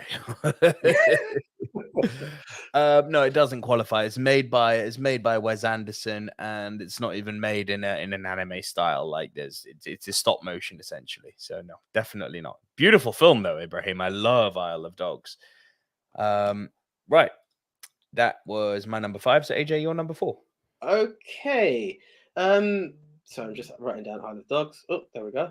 I love this. I'm not going to promote the phone again, but when you're doing a tick box, it can literally tell you film. So I just start typing it. It's like Isle of Dogs. Like, I love it. Absolutely. That's cool. Yeah, it's really cool. So for my to-see list, it's awesome. Right. This was one from Ghibli, again, that you mentioned that you thought I would like. And I wasn't sure at first, but it caught me. Have you done it? What? Have you done it? Have you taken my advice? Have you watched the Yeah, movie? bro, it's my number 4. But is it the one I'm thinking? Which one do you think it is? Boku no Totoro, kimi to yume miru. Yes, My Neighbor Totoro, boy. Indeed. It's really funny because I've seen stuff where they've got like live action plays or stuff of My Neighbor Totoro. It comes up. I believe it's even in like some arty cinemas, more art based cinemas. Like I see this poster on a lot, and ever since you told me you thought I'd like it, it's been on my list. And the film first started. It's weird, isn't it? It's weird. It's all kinds of weird. And I was like, I don't know if this is going to be for me. Totoro himself, I wasn't sure if it was going to be for me. The little sister is my absolute hero. I love it. Absolutely loved it. And it's really weird because I also, again, going back to that other Ghibli film, the little dust bunnies that you have reminded me of Spirited Away instantly. I was like, I've seen these guys before. For sure. Yeah, and I was like, I've got a flashback and I'm like, what is this film going to be about? And it's this weird story that it's 2 little girls with their dad moving to this countryside, and their mum's in hospital, and they're just adapted to life, and they're hearing about I anticipated a horror. I got this weird fantasy film, and I just loved the journey. And this is what I say of what I love about Ghibli, and again the narrative that you put out of how the enemy is within. They see these weird characters, which in the West, take away Monsters Inc. Anything prior to that time I saw the Light Flash, anything prior to Monsters Inc. looking weird, you are the bad guy. Even if you take something like The Hunchback of Notre Dame. Now, as much as Quasimodo is the good guy, to those within the narrative of the film, he's the bad guy until you start to learn to appreciate him. And here, it's just auto-acceptance, which I just thought was... It's amazing. It's wonderful. You see the taxi, the cat taxi that you've got there, the cat bus. So cool. It's weird, and don't get me wrong, it gave me very Alice in Wonderland vibes when I saw that, Big time. You get that same kind of trippiness, but again, where Alice would be slightly nervous around them, they just embrace it for what it is. And this is what the whole story was. It's just embracing this journey, and the 2 sisters have then this very, very tight bond. And again, at one point you think it is the younger sister who's just imagining it, or her older sister sees it. Dad is just oblivious. Them trying to make their way to mum because they think mum's on her way out, and that determination, her looking for her sister when she goes missing because she missed them when they turned the corner to go in the house. All of it was a wave of emotions in this one film, and I just didn't know what to expect at any given time, and I just thought it's great. Without saying it's this fantasy in a countryside, but I just enjoyed the journey through and through. And of course, the dust bunnies in Totoro are not real. Yeah, it's all the girl's defense mechanism for dealing with grief. Yeah. Allegories in Japan, gotta love that shit. Indeed. You really have got to love that, bro. I left Totoro off because I was banking on you putting it on. Thank you for that. All right, my number 4, I'm going to piss off Chris here because my number 4 is Spirited Away. It is most definitely a top 5 anime of all time. Definitely. It's not even a doubt. Just, I've got fucking gremlins in the I'm wires. seeing it. More and more, I'm seeing it. Yeah. Bro, I've got gremlins in the wires, I'm telling you. The inventiveness of this film is insane. The subliminal messaging in this film about the 7 deadly sins, about greed, about anger, about sloth. I mean, it's nuts how much they managed to do with this movie.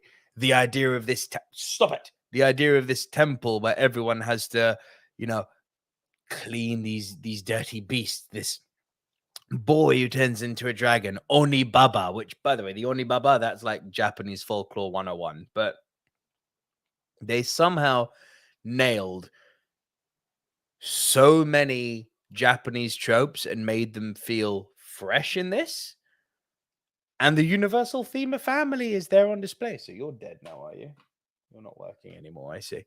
Cool. Yeah, bro. Spirited Away is a sensational piece of filmmaking, but I'll be the first to say it's overrated. Well, look, it's my number 6, and again, no disrespect here intended, Chris. It's not Akira levels of overhyped. I remember when something came in, we were talking about fantasy locations, and someone brought up the bathhouse, and everyone, I think you brought the bathhouse, and everyone was, oh my god, I forgot the bathhouse, and I was like, what is this film? Like, why is everyone going shit crazy over a fucking bathhouse? The bathhouse is cool. I'm not saying it's not, but I was like, what's going on? I watched it. I'm like, again, I'm the first to admit it. Sometimes it needs a second viewing from me. Sometimes I miss the subliminal messages. I take it for the direct message that's being portrayed to me, and I'm like, you know what? But with me still watching it in that vein, I can still appreciate it. So I can agree with you, and hearing you go that little bit deeper again is cool. Maybe upon a rewatch, I'll be like, now you got me, and it might be higher up. So I'm just explaining why. Rule of thumb, AJ. I can't think of a single. Okay, take One Piece and Dragon Ball Z out of this statement. Other than that, I believe this statement holds true. For me, I haven't ever been in a situation where the Japanese animes haven't got better and better as I rewatch them. They get better every single time. I don't doubt it. I don't doubt it. Francis Lalonde says, I'd say Spirited Away tends to be rated higher because it was one of the first Ghibli films which got major recognition from film awards, leading to more recognition, leading to more bandwagon fans, leading to more wide distribution as well. I think that's one of the reasons Spirited Away, especially, even more so than Akira, Spirited Away because it's so widely distributed around the world and around the West. Easy access means people are obviously going to latch onto it. They go, oh shit, this Japanese animation's good. Oh wow, this is great. What's your best anime movie? Spirited Away. Have you seen any others? No, but that's not the point. It's a fantastic film, but it's definitely not the be all to end all of anime movies. I hate you. Cool. So that was my number 4. Hang on. Chris Trengo says Spirited Away was the second movie ever to win the Best Animated Feature Oscar category that debuted the prior year. Yeah, I mean, it's great. It's my number 4, bro. I adore it. Right. Just to check your DMs before we go any further. Checking my. You slid into my DMs, did you, AJ? Yeah. Is it your number 3 now? Yeah. Okay, cool. Yeah, so cool. No. Thank you for nudging me on that. Before we continue, a little word from our other sponsor. Hello, film family. Nico here from the Silver Screen Dudes, and I am here today to talk to you about Movie Palette. This beautiful piece of artwork that you can see in front of me here. Movie Palette is something that I think is going to be absolutely perfect and essential for our existing Silver Screen Dudes Movie Mount Rushmore film family, the geeks that exist in our community, and the passion that you all have for film. I genuinely think this product is going to resonate with you. Here's how Movie Palette works. A movie palette is a distinctive way to enjoy your favorite movie displayed artistically on canvas. The movie palettes are carefully crafted by digital artists who choose the dominant colors from each scene of your favorite movie. These vibrant colors are arranged side by side in stripes on a high quality canvas. The stripes are displayed in chronological order, and the width of each corresponds to the length of the movie scene. The result is an intriguing piece of artwork that gives you a unique view of movies that you've seen many times before. This one I've got here happens to be from my favorite sci-fi movie, The Thing. And as you can see, we start off in the ice here, and we finish off all dark with Kurt Russell in the snow, just about to die. Is he the Thing? Is he not? The entire movie, scene by scene, is captured in this canvas. If you're not a fan of The Thing, don't sweat it. If you head on over to moviepalette.com now, and you click on the All the Movies tab, you will see that there are nearly 2,500 movie palettes already there from the world's most popular movies, including IMDb's top 250. There's even some TV shows in there. Can't find what you're looking for? Unlikely, but possible with the knowledge of our film community. Well, you can actually send Movie Palette the movie you love with the date that that movie was made in, and they will create a custom movie palette of the movie that you send them. And the best part is, as they are friends of the show, if you use code SILVER15 right now, you will be able to get 15% off all your orders from Movie Palette. So guys, honestly, this, as you can see from the live stream already, is hanging on the back of my wall. I love it. It's really added something to the streams. It's added something to my workspace. I can't recommend it enough. And as I've said already, given the type of audience that we have and the film fans that we have in our community and the attention to detail that we discuss every single week on the Movie Mount Rushmore podcast, I genuinely think you guys are going to love Movie Palette. So use code SILVER15 right now and get 15% off your orders and get a Movie Palette up on your wall. And now back to the show. Cool. Movie Palette, very good. Have you ordered yours at AJ? I'm not going to lie to you. There's a cost of living crisis. I'm just, well, today's the end of the month. It's not to say it's not on the want list. I'm just making sure I can. But you can use code SILVER15 and get a discount. I'm not saying no, bro. Don't guilt trip me. It's on the list. It's on the list. It's more of a March purchase than a Feb purchase. Christmas was intense. That's all I'm saying. But no, it's definitely on the list, and Silver 15 is definitely going to be used. I guarantee you guys that. Love that. Already. It's the Big Bang Theory. I know it. It's on the list. Our whole universe was in a hot, dense state. I actually started watching that again recently. It's fucking great. Pure gold. It really is. Your number 3 then, AJ. Right, my number 3 was partially my number 10 because I can't remember. Wow, okay. No, because I cannot remember it. This film is the first ever anime I ever watched. This, when I saw it, was a manga in my head because that's what. Okay. Right. This is what it was, and it's only through lack of not remembering it. I was actually rewatching it just before we went live, and I'm like, no, it has to be. It's gonna stay here.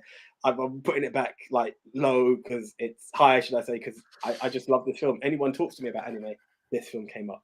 It's adult action. Like if you think Akida's got action, I feel this film just is all kinds of mad action. It's called Fist of the North Star, the movie. Yeah. Coincidentally, while reading up about it again as well, when I was trying to find it, John Cena's favorite anime. But that has nothing to do with it.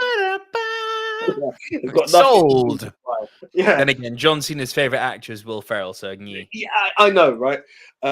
This, in my heart of hearts, like when I heard anime, first film that came to my head. I was like, it's going to be number 1. 2 films beat that out. 1, I think we commonly would agree on, and the second one, oh my god, the other one. But anyway, let's focus. Let's stay on target. Let's keep it Fist of the North Star. Bear with me on this. I've literally never heard of this. Thanks for that. Says Chris. Right. Hopefully you can find it. What was it? Billy, right? Billy. This film, believe it or not, was on BBC Two. My dad recorded it. I have no right watching this film at the age I was, right? It is violent. It is violent. But what it's essentially about is this guy. His name is Ken. Believe it or not, it's Ken. It gives me tones of Street Fighter, but it's not Street Fighter. Like the villain's name is Shin. He literally looks like he's dressed like Vega, but he's got blonde Ken. Like Ken looks more like Leo. Right? I'm trying to get it correct. What I'm saying. That's correct. Right? While Shin, the villain, the main villain of this film, looks like a cross between Vega and Ken because he's got Ken's blonde hair and he's dressed very much like Ken. It's all kinds of weird, and it always reminded me of Street Fighter, but violent to the extreme.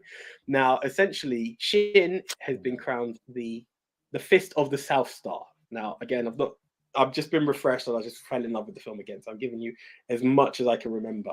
Him and Ken have trained together. But through jealousy and the fact that Shin really likes Ken's girl, he beats the living fuck out of him and leaves him for dead. And the only reason he doesn't kill him is because he's said, like, Ken's girl, Julia, or something like that, has agreed to go off with him. Right? It's like, okay, Just leave him alone. I'll come with you. What have you? A year passes, and Ken is now a mercenary, just defending people who are vulnerable. They're vulnerable to bullies and what have you. And it is just literally him. There is some severe ass kicking, and it's him ascending to become the Fist of the North Star, followed by the great showdown between these two villains. I would love to go deeper. I'm in the middle of rewatching it, guys, but it was so near and dear to me. And the more I watched it, the more I was like, this is why I love this film. But I was prepubescent, put it that way, when I first saw it. Right? I nicked the VHS that my dad had and watched it, and I was like, this is the film. And this, again, I saw the levels of violence. It's insane. Mix the violence that you're familiar with in Japan, but make it an adult version of Street Fighter. Like, they go intense. Like, you'll see brains exploding. Like, mix it with a hint of Mortal Kombat, if you would, but in a Street Fighter world. Like, you're seeing brains explode, blood and guts everywhere. It's that kind of film, but intense, and it's one that's near and dear to me. I would love to go deeper. The memory's not there right now. Billy Mount's back. Hello, Billy. Thank you for coming back. And AJ, no worries. Listen, you've intrigued me. Yeah, try it, please. Chris, you've just said I've never heard of this. Thanks for the introduction. I'm hoping with my number 3, I'm going to bring a movie to a lot of people which they haven't heard of. Got to thank my ex for this. Tomo, if you're there, she's not watching. But if you are or listening, I thank you. Arigato gozaimashita. Because my number 3 is the incredible Tekkon Kinkrit. I didn't have that anything on the list, but I'm not knocking it. Okay. Doesn't show up on a lot of lists because it's very, very obscure. Is it double K? Yes, double K. Okay, think of Tekken, but instead of EN on the end, it's ON, and then Kinkrit. Yeah. I'll put the poster up again just so you can get the name. Tekkon Kinkrit. Got it. Yep. Thank you. Oh, I was when I was playing Call of Duty with Takuya this last weekend, I actually said, "What's your favorite anime movie?" And he was like, "Tekkon no Kinkritu." I was like, "What now?" Okay. Tekkon no Kinkritu. I was like, "What?" Tekkon Kinkrit, Nico-san. I'm like, "Oh, cool." But I'm not going to go into a big Japanese lingua thing now. But like, yeah, the name is slightly different in Japanese. The movie is like nothing you've ever seen before. The story is set in Treasure Town. Life can be both peaceful and violent. And this is never truer for our heroes, Black, also known in the movie as Kuro, and White, Shiro. And they are the perfect representations of yin and yang. Black and White, Shiro and Kuro, are 2 street kids who claim... Huh? Just had a mini emergency. Nothing to panic about, but can you just go widescreen on this one? I'll just need to fix something very quickly. Yeah, bro, shoot. A mini power cut on the other side of the house. I got you. Let me remove AJ and jump in. Hello, everyone. You're stuck with me now. So, yes, as I was saying, in Treasure Town, life can be both peaceful and violent. We have our 2 heroes, Kuro and Shiro, Black and White. They're 2 street kids, orphans. They live in a little broken down mini beetle and they roam the streets just trying to survive. But they survive in a way that they're claiming this urban jungle as if it was their own. In this Treasure Town, however, an undercurrent of evil exists, and it has its sights set on the 2 brothers, forcing them to engage in battle with an array of old world Yakuza and aliens. The animation on Tekkon Kinkrit is like nothing you have ever seen before. It's kind of like Spirited Away meets steampunk. It's very unique in that. A lot of the shots you'll see in it you'll actually see copied, not as well, but still copied in modern animation. Sorry. Funnily enough, the one that really stuck out to me, there's this very famous shot of when Kuro jumps backwards off a building and the camera flips upside. Well, the camera flips upside down so that the top of the buildings, instead of him falling down, he's falling upwards. It's just a camera trick, but it's one which you will have seen more recently in things like Spider-Man Into the Spider-Verse. That now iconic shot of Miles Morales falling down, but actually upwards. All of that shit's from Tech on Concrete. It's violent, hyper violent, in fact. Like some of the fights with the Yakuza are really, really bloody. It's very high paced. Like despite it's got some length to it, it's over 2 hours, which is quite long for a Japanimation. But did you hear any of that, AJ? Or I just had hyper violent, which is kind of like cool. But I've gone from hero black and white to hyper violent, which is a bit annoying. It's incredible, mate. Like just listen back to this podcast or video at some point, just for the sake of the audience. I'm not going to go and repeat everything I just said, but it's yeah. So the one thing I did want to say while you're here, Chris Trengrover saying gorgeous shot. You know, in Spider-Man Into the Spider-Verse, that classic shot of when Miles jumps off the building, but they flip the camera around so that he's actually going upwards. Yeah, that's from Tech on Concrete. That's not an original idea. Oh, nice. So if you like modern animations, you'll see a lot of the shit comes from Tech on Concrete. Like it's highly influential. It's kind of like Kimber the White Lion. It's like that thing that no one knows about, but it's super influential. And Chris Trengroff says, Nico, new to me indeed. Billy Mount says, this was directed by an American. I first discovered this because my grandma bought it at a Big Lots. Yeah, it's an excellent movie. I know why he's called Black Kuro, because there's a crow with him and acts like a crow in that one scene. Oh, yes, indeed. Nice. I'm very impressed you've seen this, Billy Mount. You're like the first person I've ever spoken to who's like, yeah, I know that film. I'm like, damn, respect. Your number 2, please, AJ. Bro, this film, if it wasn't for my affinity and sentimental value of number 1, could quite okay, so we've got the same one. Cool. Yeah. Perfect Blue. I've heard of this. Oh, this could be made into a film tomorrow, live action film. The levels of this film is deep. Like we're talking psychological thriller in animation, and I've never seen that across any platform. You know, it's absolutely insane. Now the story is of this girl who's in. Your turn to carry on. During the good films, right? During the good films. Okay, guys. All right, over to me. My turn. Run, Nico, run. So during this, I wish he heard it. He could hear this one. So it's the story of a young girl who is part of a trio, a singing trio band in Japan. And we're catching her as they're doing a performance at this concert, but it's not this major concert. They've got like these fake Power Rangers at a TV studio, but she's leaving the group and is entering into the world of acting. So she's got this very small part in a crime series, what's going on, and that's going to develop. And she's trying to break away from her teeny bopper characteristics.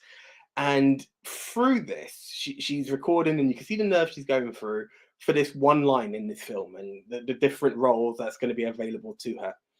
She then goes home and reads this email from someone. Now, this email first starts off as really funny because it talks about how she gets off the tube and she never gets off with her left foot. It's always with her right foot. And she's giggling because it's like, how did someone know? How does someone know this about me? And she might be thinking like it was been said in a previous interview. That's me paraphrasing there. It starts to then go further. It talks about how when she goes to the shops, the specific milk she buys, the food she buys for her fish and how they appreciate it. And now she starts to get a bit nervous. Now it starts to trigger her into, how does this person know this much about me? But then she continues. She goes back to work, and she can see her with her in her agency, and she can see that her friends, the fellow two singers that she worked with, are doing really well. They've actually charted in the top 100 for the first time without her. And you can see she's slightly troubled by it, but she's happy for them and she's still maintaining her course. And then through this, you see that there's another job offer that's come to her, and there's a rape scene in this film, and like one of the people that she works with in the agency is like, no, she won't do it. She's like, no, I'll do it. I'm an actor now. This is what I do. And you can see through it, she was very uncomfortable, but she goes through with it. And you see the different parts where there are times you wonder how real it is, because the emotion is quite real in this. She goes home, and as she goes home, her fish are now dead, and that's upset her. And there's all these different elements, and you can see her now challenged about how troubled she is about doing the rape scene. It's not something she wanted to be involved in. It's not. Sorry, you came in at the worst. She wasn't. I'll cover it because I've just started. It's a singer becoming an actor. She's breaking away from this like girls group that she was in, and she's now becoming an actor, and she's just going into this one line of a film. And once she gets home from doing her one line in the film, she gets this email from someone who's like detailing her life, and it's like, day one, I got off the tube like I normally do, but I think my day might have been slightly wrong because I came off with my left foot first, not my right foot. And she giggled like, oh, how does someone know this about me? It then goes deeper into her in the supermarket, the specific milk she buys, the food she buys for her fish, XYZ. Then she goes off. Now that she's left her group have now they've charted. They're number 83 in the charts. It's the first time they've ever done it. You can see it slightly troubles her, but she's like, good for them kind of thing. She gets offered another acting role, and there's a rape scene in it. And she's like, no, I can do this. I can do this. As she gets home, this is where you've come in and heard the rape scene. Her fish are dead, and she feels all over her space, and she gets this message from it seems like her previous self in there, like saying, oh, but you didn't want to do that, and this is why things are going wrong. And she literally has this major breakdown, and she's like, I didn't want to do the rape scene, but I'm so grateful for everyone that gave me these opportunities. Like, I should have done it, but I should have said no. And you can see the conflict build up in her. And gradually, this message of her former self seems to be haunting her more and more. Like, it always seems to be giving her messages of, well, maybe you shouldn't be in acting. Maybe you should go back into the world of singing. And she's challenging herself into, no, but this is what I wanted. This is what I want to do. And how are these messages doing it? Coming into me. And it becomes a level of, is it psychosis? Am I hallucinating these messages? She starts to see a doctor over the situation. Then things start to blur into the world of reality, because where she's in this murder investigation TV show, it starts to unravel that people around her that she's working with on this production are dying. And is it linked? Is it not? Then it starts to build into, is she the person who's actually killed them? Is it a case of psychosis? Is it not? I was blown away by how good this film was. I don't even want to go any further because we'll be touching spoiler territory, but it's the blurring of reality, the demands of society of what you should do, the cost of fame, breaking away from your previous character to be seen in a different light, the appreciation people have for you in one way, in another. This film was absolutely gold. I honestly cannot recommend it enough. It's tops as a movie. I did not expect it from animation. I only heard part of that, and it sounds great. Well, I did kind of come back to you and started from the top, but yeah, bro, yeah, it was good. I just come over here. Okay, so thank you, Chris. I'm happy that you've seen it.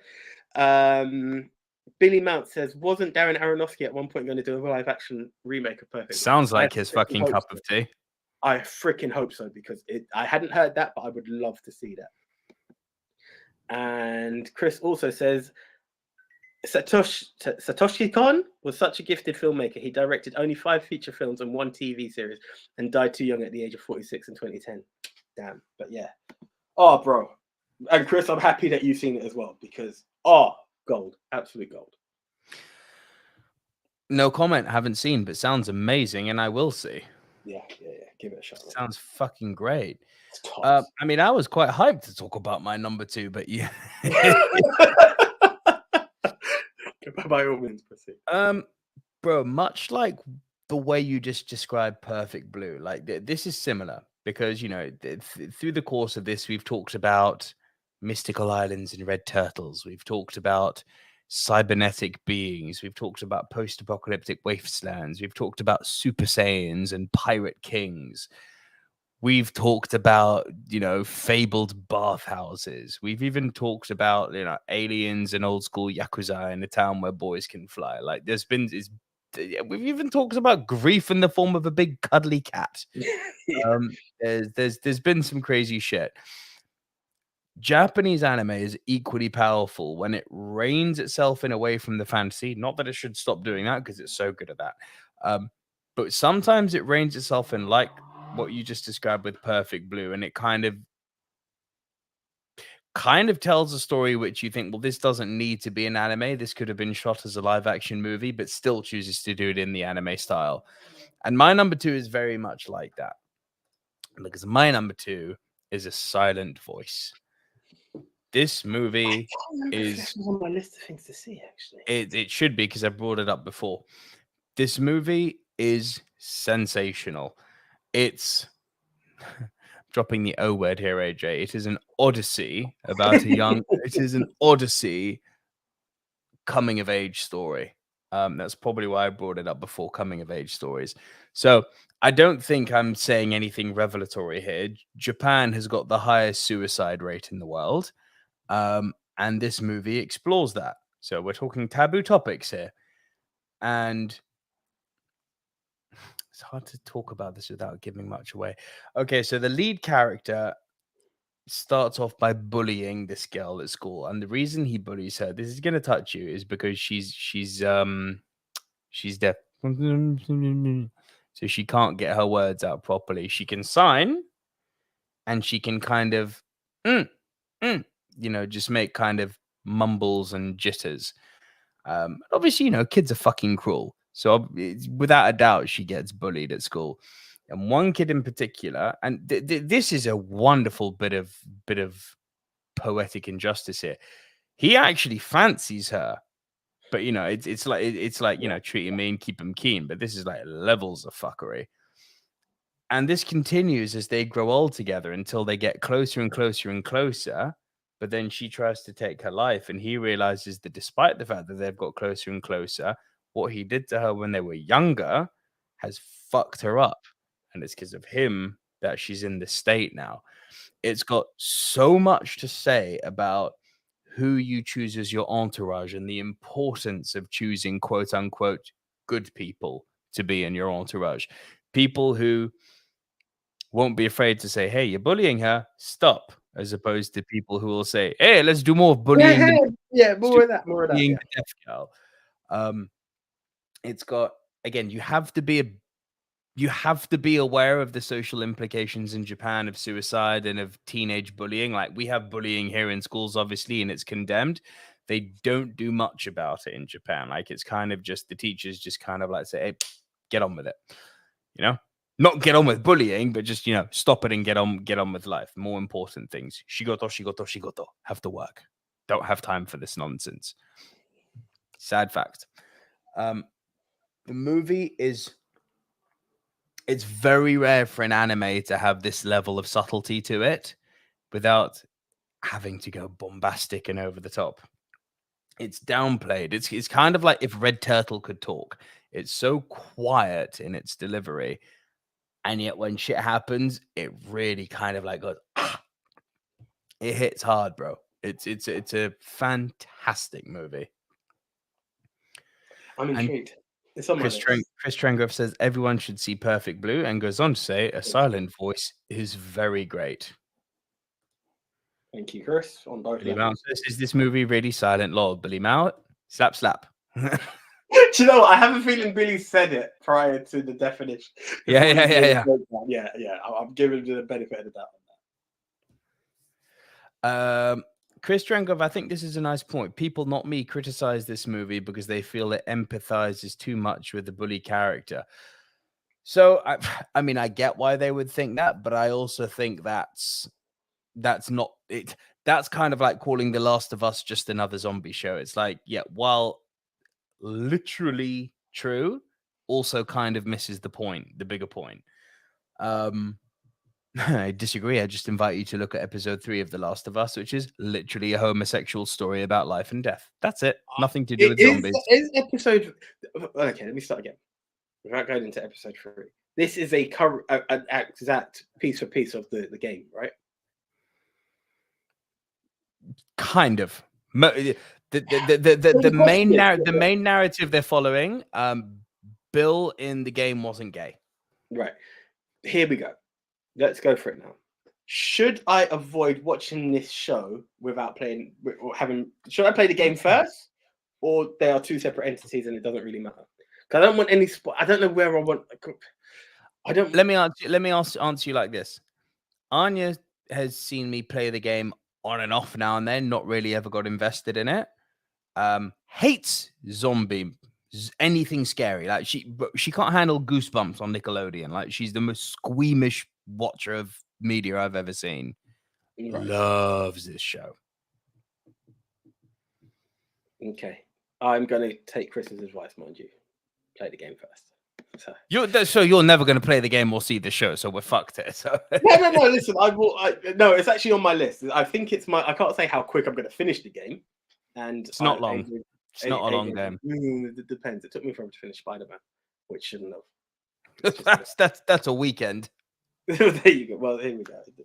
Yeah, we'll see. But I will start the game first, Chris. Thank you. And then if the game's not for me or I know it's taking too long, I'll just jump on the TV series. But I do want to try and do it the right way. The game is incredible. What's your worst, AJ? So this is the sad bit. You might want to tell people to start putting up their top 4. I actually don't have one. There you go, people. Put up your top 4 or your top 10s in the comment section down below, and we'll come back to them when we do the Rushmore. Stop commenting. The only thing I nearly drew for, but I still respect it quite a bit, is I nearly drew for the Final Fantasy animation film that came out all those years back, and I couldn't even remember if that was. I'm sure it was Animé, the one that didn't actually use any actors and XYZ on the other, and it's only purely because it wasn't Final Fantasy VII. That would have been the only reason I was going to make it a worse. I didn't get enough chance to watch enough films, and I actually really wanted to catch more for this. Sadly, some AJ Visions don't come with subtitles, and when they do, sometimes they come in Russian, which also doesn't help me. So it's a bit of a challenging list this week, but I'm very happy for the films I've seen, put it that way. Cool. I do have a worst, and it kind of hurts me to put it on as a worst because it is from a franchise, a gaming franchise that is very near and dear to me, as you know. Worst, I'm going to have to go with the first Pokemon movie. The reason, okay, I'm going to get nerdy here for a moment. If you have never played Pokemon, this is going to sound like the biggest load of gibberish ever. Okay, yeah. It's different for me. I've watched a lot of Pokemon, as in gaming as opposed to playing. Mewtwo. Remember, this came out at a time when the original Pokemon Red and Blue came out. Right. Mewtwo was like the final Pokemon you captured, number 150. Right, there was at that time, now there's hundreds of them, hundreds and hundreds of hundreds. At the time, there was only 150 Pokemon in total. Mewtwo was that number 150. Then Pokemon Yellow came along, and if you went to Pokemon conventions, which I did because I'm a fucking nerd, if you went to Pokemon conventions and if you had captured Mewtwo and if you could beat one of the convention's local champions, they would take your game card. They would put it in an actual built Pokedex, Pokemon machine, and they would put a secret number Pokemon 151 into your game cartridge called Mew. And the canon at the time was that Mew was the OG, the first ever Pokemon who existed. She, depending on how you call it, was the OG Pokemon. Mewtwo's DNA came obviously from Mewtwo, right? We're not being overly inventive here. On a game level, the fascinating thing about Mew and Mewtwo is that they were the strongest type in the game, which was Psychic type, not weak against much, if anything, and they could learn any move. So these were kind of like ready to assemble battle tanks you could build in your own image. Now, important to note, 2 of the first moves of any Pokemon at lowly level 1 when you get them are... Sorry, I just want to be a real geek and just slightly off. Did you get a Mew? Of course. Oh, nice. You beat one of the local champs. Of course. Go you. Well done. Do you not remember how much time I put into that game? Bro, I hear this, but listen, it's as I always say, what scares me about online gaming, I run wrestling games in a local community. I went online and got smacked the fuck up, and I backed the fuck up real quick. So I just wanted to know how it ended for you. There are certain games which I'll take the Pepsi challenge with on most people, and there are three games which I really think good luck. One I need to play more regularly, and that's Mario Kart. But like when I'm in my groove, just ask your nephew what happened. Nephew and brother, they both came back very scarred. It's so funny. And Mario's my third. My second has proved this last weekend is GoldenEye. Yeah, fuck you. No one fucks with me on that game. Like people are, oh yeah, I love GoldenEye. Play me. I don't even say, oh, you good. Whenever someone says I love GoldenEye, I'm like, play me. Because my attitude is I'm gonna make you fucking hate it. By the way, and I've seen your comment, but big tone that is, but we'll let Nick finish before we my top game that I really, really don't think I can be fucked with. This is going back in the day. The thing that they've done with modern Pokemon is that they've put all these weird fucking they're not even cheats because they're officially part of the game mechanics, but they've overcomplicated what was a very simple, effective formula, which was catch something, train it up, max out its stats by both training and feeding it items, and you're left with a battle tank. Put the hours in and you're good. They've got these weird things now where it's like, oh, if you give it a berry to hold at this time of day, it's like, bruh, Pokemon at its core is just about the time to invest in it that way. Fuck that. For me, you've overcomplicated what was a very beautiful, simple formula, which was it's a game about elements. You know, rock. It's an elaborate rock paper scissors. That's all it is, right? Fire loses to water, water loses to grass, grass loses to fire. I'm giving you a basic trinity. There are more types than this. Yes, there are more things than this, but they've overcomplicated Pokemon. But back in the day, Red and Blue, I don't give a fuck. I'll fuck you up. Like, I beat one of the champions of the freaking convention. Yeah, I got my Mew. I'm not the only person who did this, but there weren't many people I fought at that convention who had my number on that day.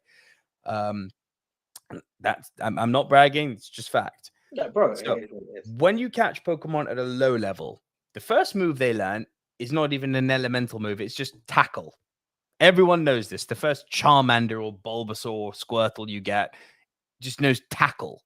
The most pissant, useless piece of shit move ever. And they always come up with a defensive move, which is like Growl or Barrier. That is the first move you delete because no one with a brain playing Pokemon uses those defensive moves. You attack, attack, attack, attack, attack. We're not in this for the long run. My aim is to KO you as quickly as possible. It's not, I'm going to take a turn to buffer my defense here. No, fuck that, because you're going to take health off me. I'm going to kill you. Now, what did Mew and Mewtwo do? The two biggest fucking Pokemon at the time ever to live. Barrier and Tackle. I'm like, you're shitting me, right? Like, we've come to a place where we've gone through this whole Indigo League with Ash Ketchum, and you're giving me the two OGs, well, the OG and his clone, and you're making them tackle? And you're trying to dress it up with pretty lights? I'm like, I see you. That's tackle. I see you.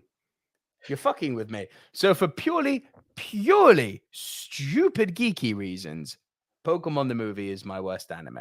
But here's the thing. Is this based on the gaming and these are the heroes of the game? Or that's what they were doing in the film? I just need to know. I mean, I've seen the occasional Pokemon episode and I know Team Rocket and that was it. Like, after that, I'm going to be like...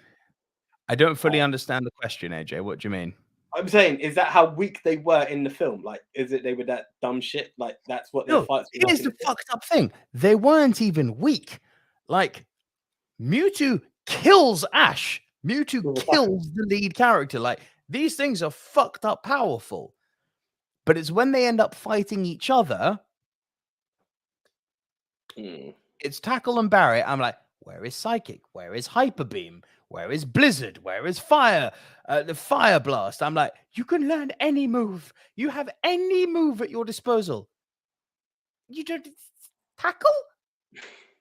I paid, at the time it was expensive, but I paid an £8 cinema ticket for this.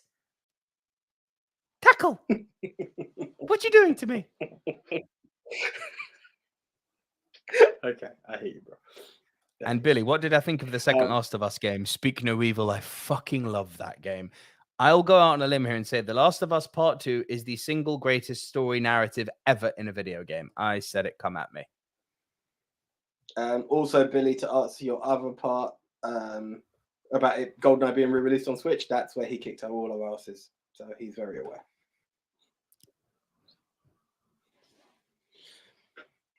It was bliss. It was, thank you, sir. It wasn't entirely fair on you, who didn't really fuck around with an N64, but for the other boys in there, were like, yeah, I love GoldenEye. Den, he's going to be selling his Switch soon. Oh, dear. Okay. Your number one, I guess, is my number one. Yeah. Grave of the Fireflies. Yep. Yeah. I mean, Grave of the Fireflies. The greatest movie that you should never see more than once. It's the emotion behind this film. And again, it's just the once I've seen it. And the emotion that comes with it. And I've said this. When I have the opportunity, I sometimes bounce between the two.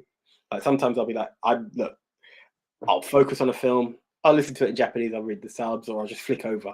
From my sins, I had a dubbed version of Squid Games, just because each time I was watching it, I was too tired to be focusing, so it was easier to just listen in my native language.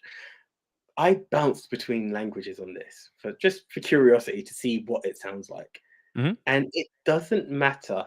The cuteness and the innocence of this little sister is equally powerful in both. And when she starts to say she's not feeling well, it tugs on me in such a way. And again, it's only the once. And having seen Perfect Blue very recently, I was like, can I? But I was like, the emotion, I just had this reminiscence of the emotion I had. Now, I'm not saying there's a chance I could watch Perfect Blue again and I'll be like, this is number one, cemented. You know, again, Akira could climb the mountains. But this film was so touching. And again, we're talking post-war Japan and the effects of what happens because of these bombs and the impact it had on society, what it means to survive, what it means as the eldest of 3 children to be the elder sibling, the sacrifice you will make, the hope you will make, what you will do when mum and dad aren't around to ensure your younger siblings can be something and you can do the best for them. And stepping up to the plate. Oh my God, take my heart and put it in the tumble dryer. Why don't you? Because you spun me all out with this film. My gosh, the emotion. Yeah, I mean, I've spoken about Grave of the Fireflies ad nauseum, bro, but it's the heartbreak. Like, for people who, I've seen Ant's comment, I'm going to adjust that in a moment. For people who think that anime or animation or CG animation is just for kids, I invite you to watch Toy Story 3 and Grave of the Fireflies for vastly different reasons. But both. The thing is, you can put on Toy Story 3 for a kid. Again, I'm not saying you should put them on for a kid. I'm just saying I defy adults to watch this shit. But I don't know if I put Brave on for a kid. Fuck no. You know what I'm saying? That's the difference. And it's there's no happy ending. It's bleak. It's just bleak as fuck. It's things just go from bad to worse to shit to even worse. It's bro. Now to Big Tone's comment. There were two. Because there was also this one that he also put up when you put up Pokemon. Bruv, worse. Come on. There's more shite adaptations of Pokemon the first movie. Tell me one. Yeah, that's the thing. Big Tone, please put it out there. Let's hear worse. I'm willing to hear what's worse out there, so I know what to avoid while I'm. I made it very clear that there may be worse movies, but Pokemon hurt me to my core because I was so fucking invested in that game, and it just flopped by making Mewtwo use Tackle. Right? Are you taking the piss? And to come to your second point, Big Tone, since you want to throw shade at me, you acting like you had a clean sleep on Saturday playing GoldenEye. Between us, it's 2-1, lol. I'm rematching you next time I see you. Come, please do. I'd also like to remind you that when you beat me, it was the first time round and I hadn't played for over 20 years. The moment I got into the rhythm, it didn't. First time ended 5-2 to you, Big Tone. Fair play. What happened after that? 5-0? 5-0? Shh. Come now. Let's give scores before we diss, yeah? Fatal Fury. I didn't know there was a Mario anime. So Big Toe said, I am not aware of a 1986 Mario movie, but I don't think I should be by the sounds of it. Okay, cool. So let's go through what people have said now. So Francis Lalonde has said, Silver Screen Dudes, my top 10, part 1, Porco Rosso, Nausicaa of the Valley of the Wind, Castle in the Sky, Howl's Moving Castle, Princess Mononoke, The Wind Rises, Grave of the Fireflies, Whisper of the Heart, Spirited Away, Alakazam the Great.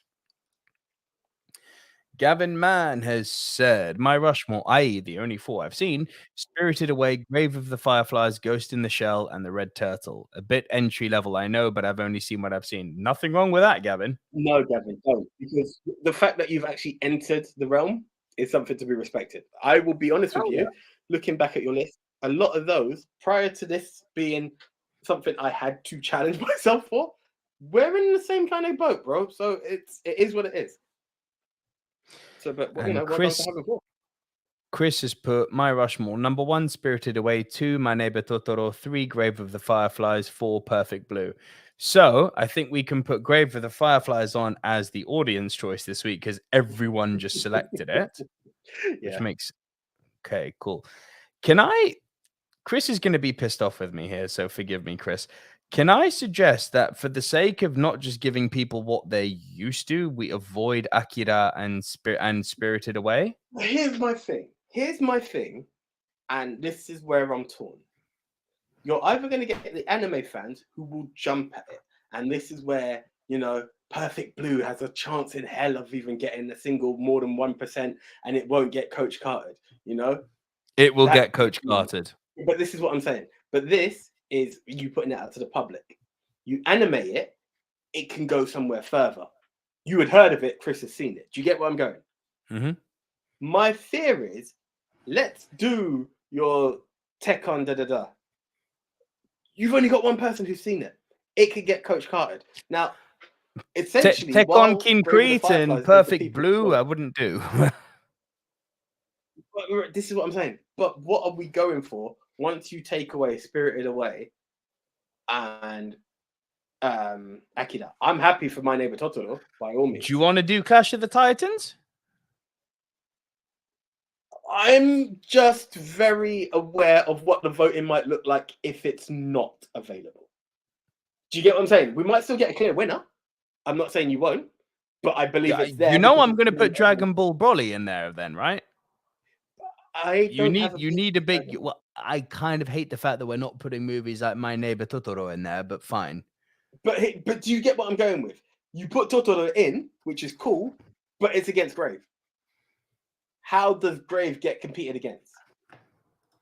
Well, Grave historically has done fucking awful on the Rushmore. Okay, so let's play it the other way. I'm happy. Look, essentially, even if it gets 10 votes, you're still going to get a winner. It could be 100% and 3 zeros. I don't know how much anime is appreciated out there. I know it's got a huge following. I don't know what it's like in Twitter. Big Tone says, Akira, Ghost in the Shell, Spirited Away, Fist of the North Star. Big up, Ad. Big up, and for seeing Fist of the North Star. Sorry, I just got a bit excited. Billy Mount says, Nico, I really want to know your thoughts on GoldenEye Reloaded. If it's the remake that came out a few days ago, I adore it. If it's that kind of reshuffle where they inserted Daniel Craig into GoldenEye, well, you know my thoughts on Daniel Craig. Daniel Craig is what? Is he one of the Bonds you can pick, right? He's not just the early Bond, is he? They've not outdone Pierce Brosnan for fucking Craig out there. Oh, forget that. Burn that shit. Burn that shit. Pedro Sancto says, by the way, hi, Pedro. Akira, My Neighbor Totoro, Ghost in the Shell. Ooh. Akira, My Neighbor Totoro, Ghost in the Shell, Spirited Away. Big Tone says, don't put Dragon Ball Z Broly in there. It will win.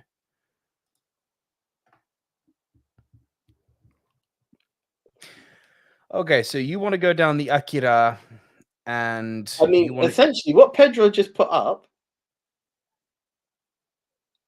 like, could be the one. Grave has naturally done bad. Let's put everyone who's done or who we know will get votes and put them out against each other. Or we can really try to appeal to the animes. Let's take Grave of the Fireflies off, because as you said, historically, it's just not done well. And I can't honestly bear to see it get fucked again. Yeah, Ghost in the Shell can go on. That's a big hitter, which yeah, I mean, we've got to go with the popular votes here, don't we? Ghost in the Shell, people are familiar with. Yeah. Even if you go for the fucking Scarlett Johansson remake, Don't be silly. No, but at least it will be seen. Do you get what I'm saying? My only question is, I don't think My Neighbor Totoro is a big enough hitter to fight in this. It's come up a few times though. Yep, here I'm talking about Grave of the Fireflies has come up a few times here. Yes, I'm talking about Twitter. We're doing a Clash of the Titans here. You've literally just put the 3 biggest names in Japanimation out there. Akira. Spirited Away. You've literally just put the 3 Titans in there. The only thing that can compete with that is Dragon Ball. I know Big Tone's like, don't put it on and it'll win. I don't agree. I think Spirited Away is going to crush this list despite the competition. I just wish more people had heard of Fist of the North Star, because I would have loved to put that. Bro, it sounds fucking great. I'd love to watch it. Even Ninja Scroll would be, but I just don't know. I've just not seen anyone mention them along the way. Sorry, let's go to the stars. I'm just trying to think if there's Nausicaa to no chance. Bro, I'm just going based off of what I've seen. Like no chance. And for us to put it out there. So Chris, sorry. I prefer. I love Nausicaa of the Valley of the Wind. That is. Oh, here comes the question. Red Turtle. If you had a list which was Red Turtle, My Neighbor Totoro, and Grave of the Fireflies, now you're talking. That's an interesting list. But you want to go with the Titans. You can't put these great movies. They will get Coach Carted, bro. It's a split.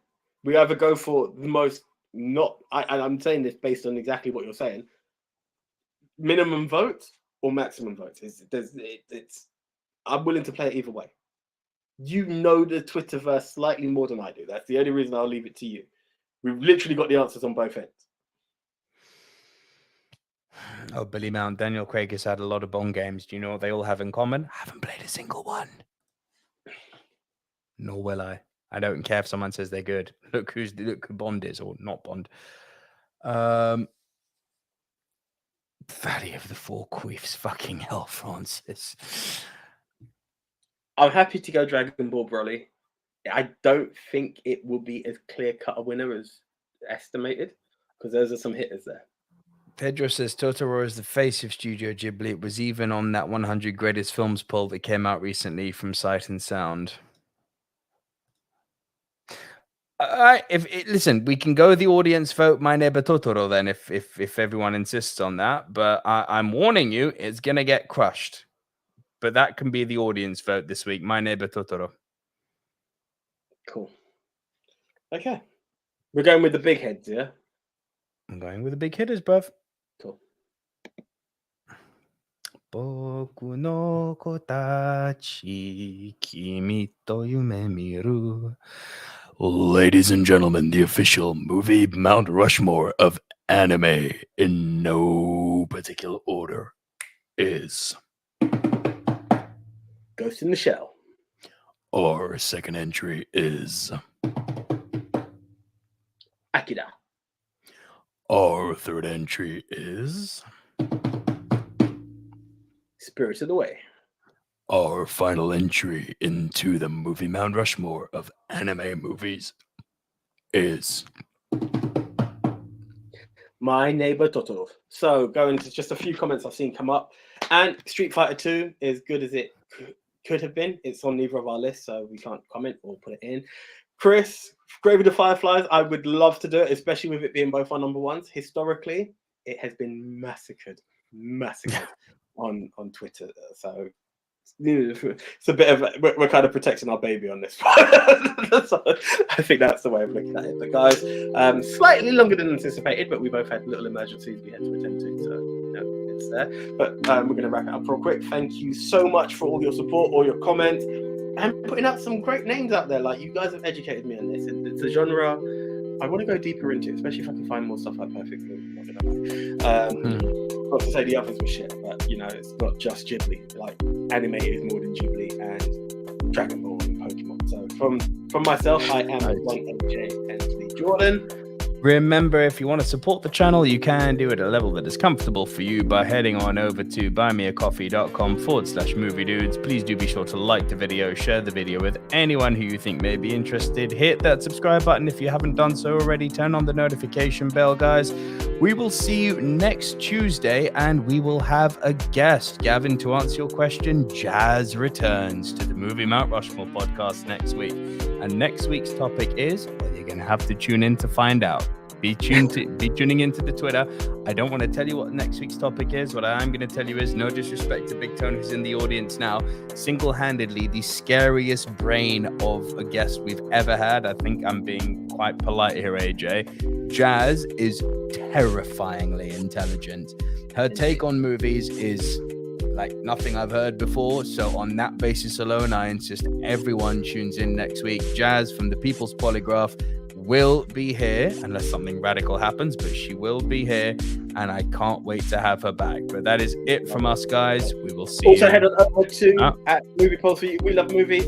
That's where you can vote at Movie MT Rushmore as well, guys. Until next time, I am the 1AJ again. I am Nico Luro, and we will see you guys next time.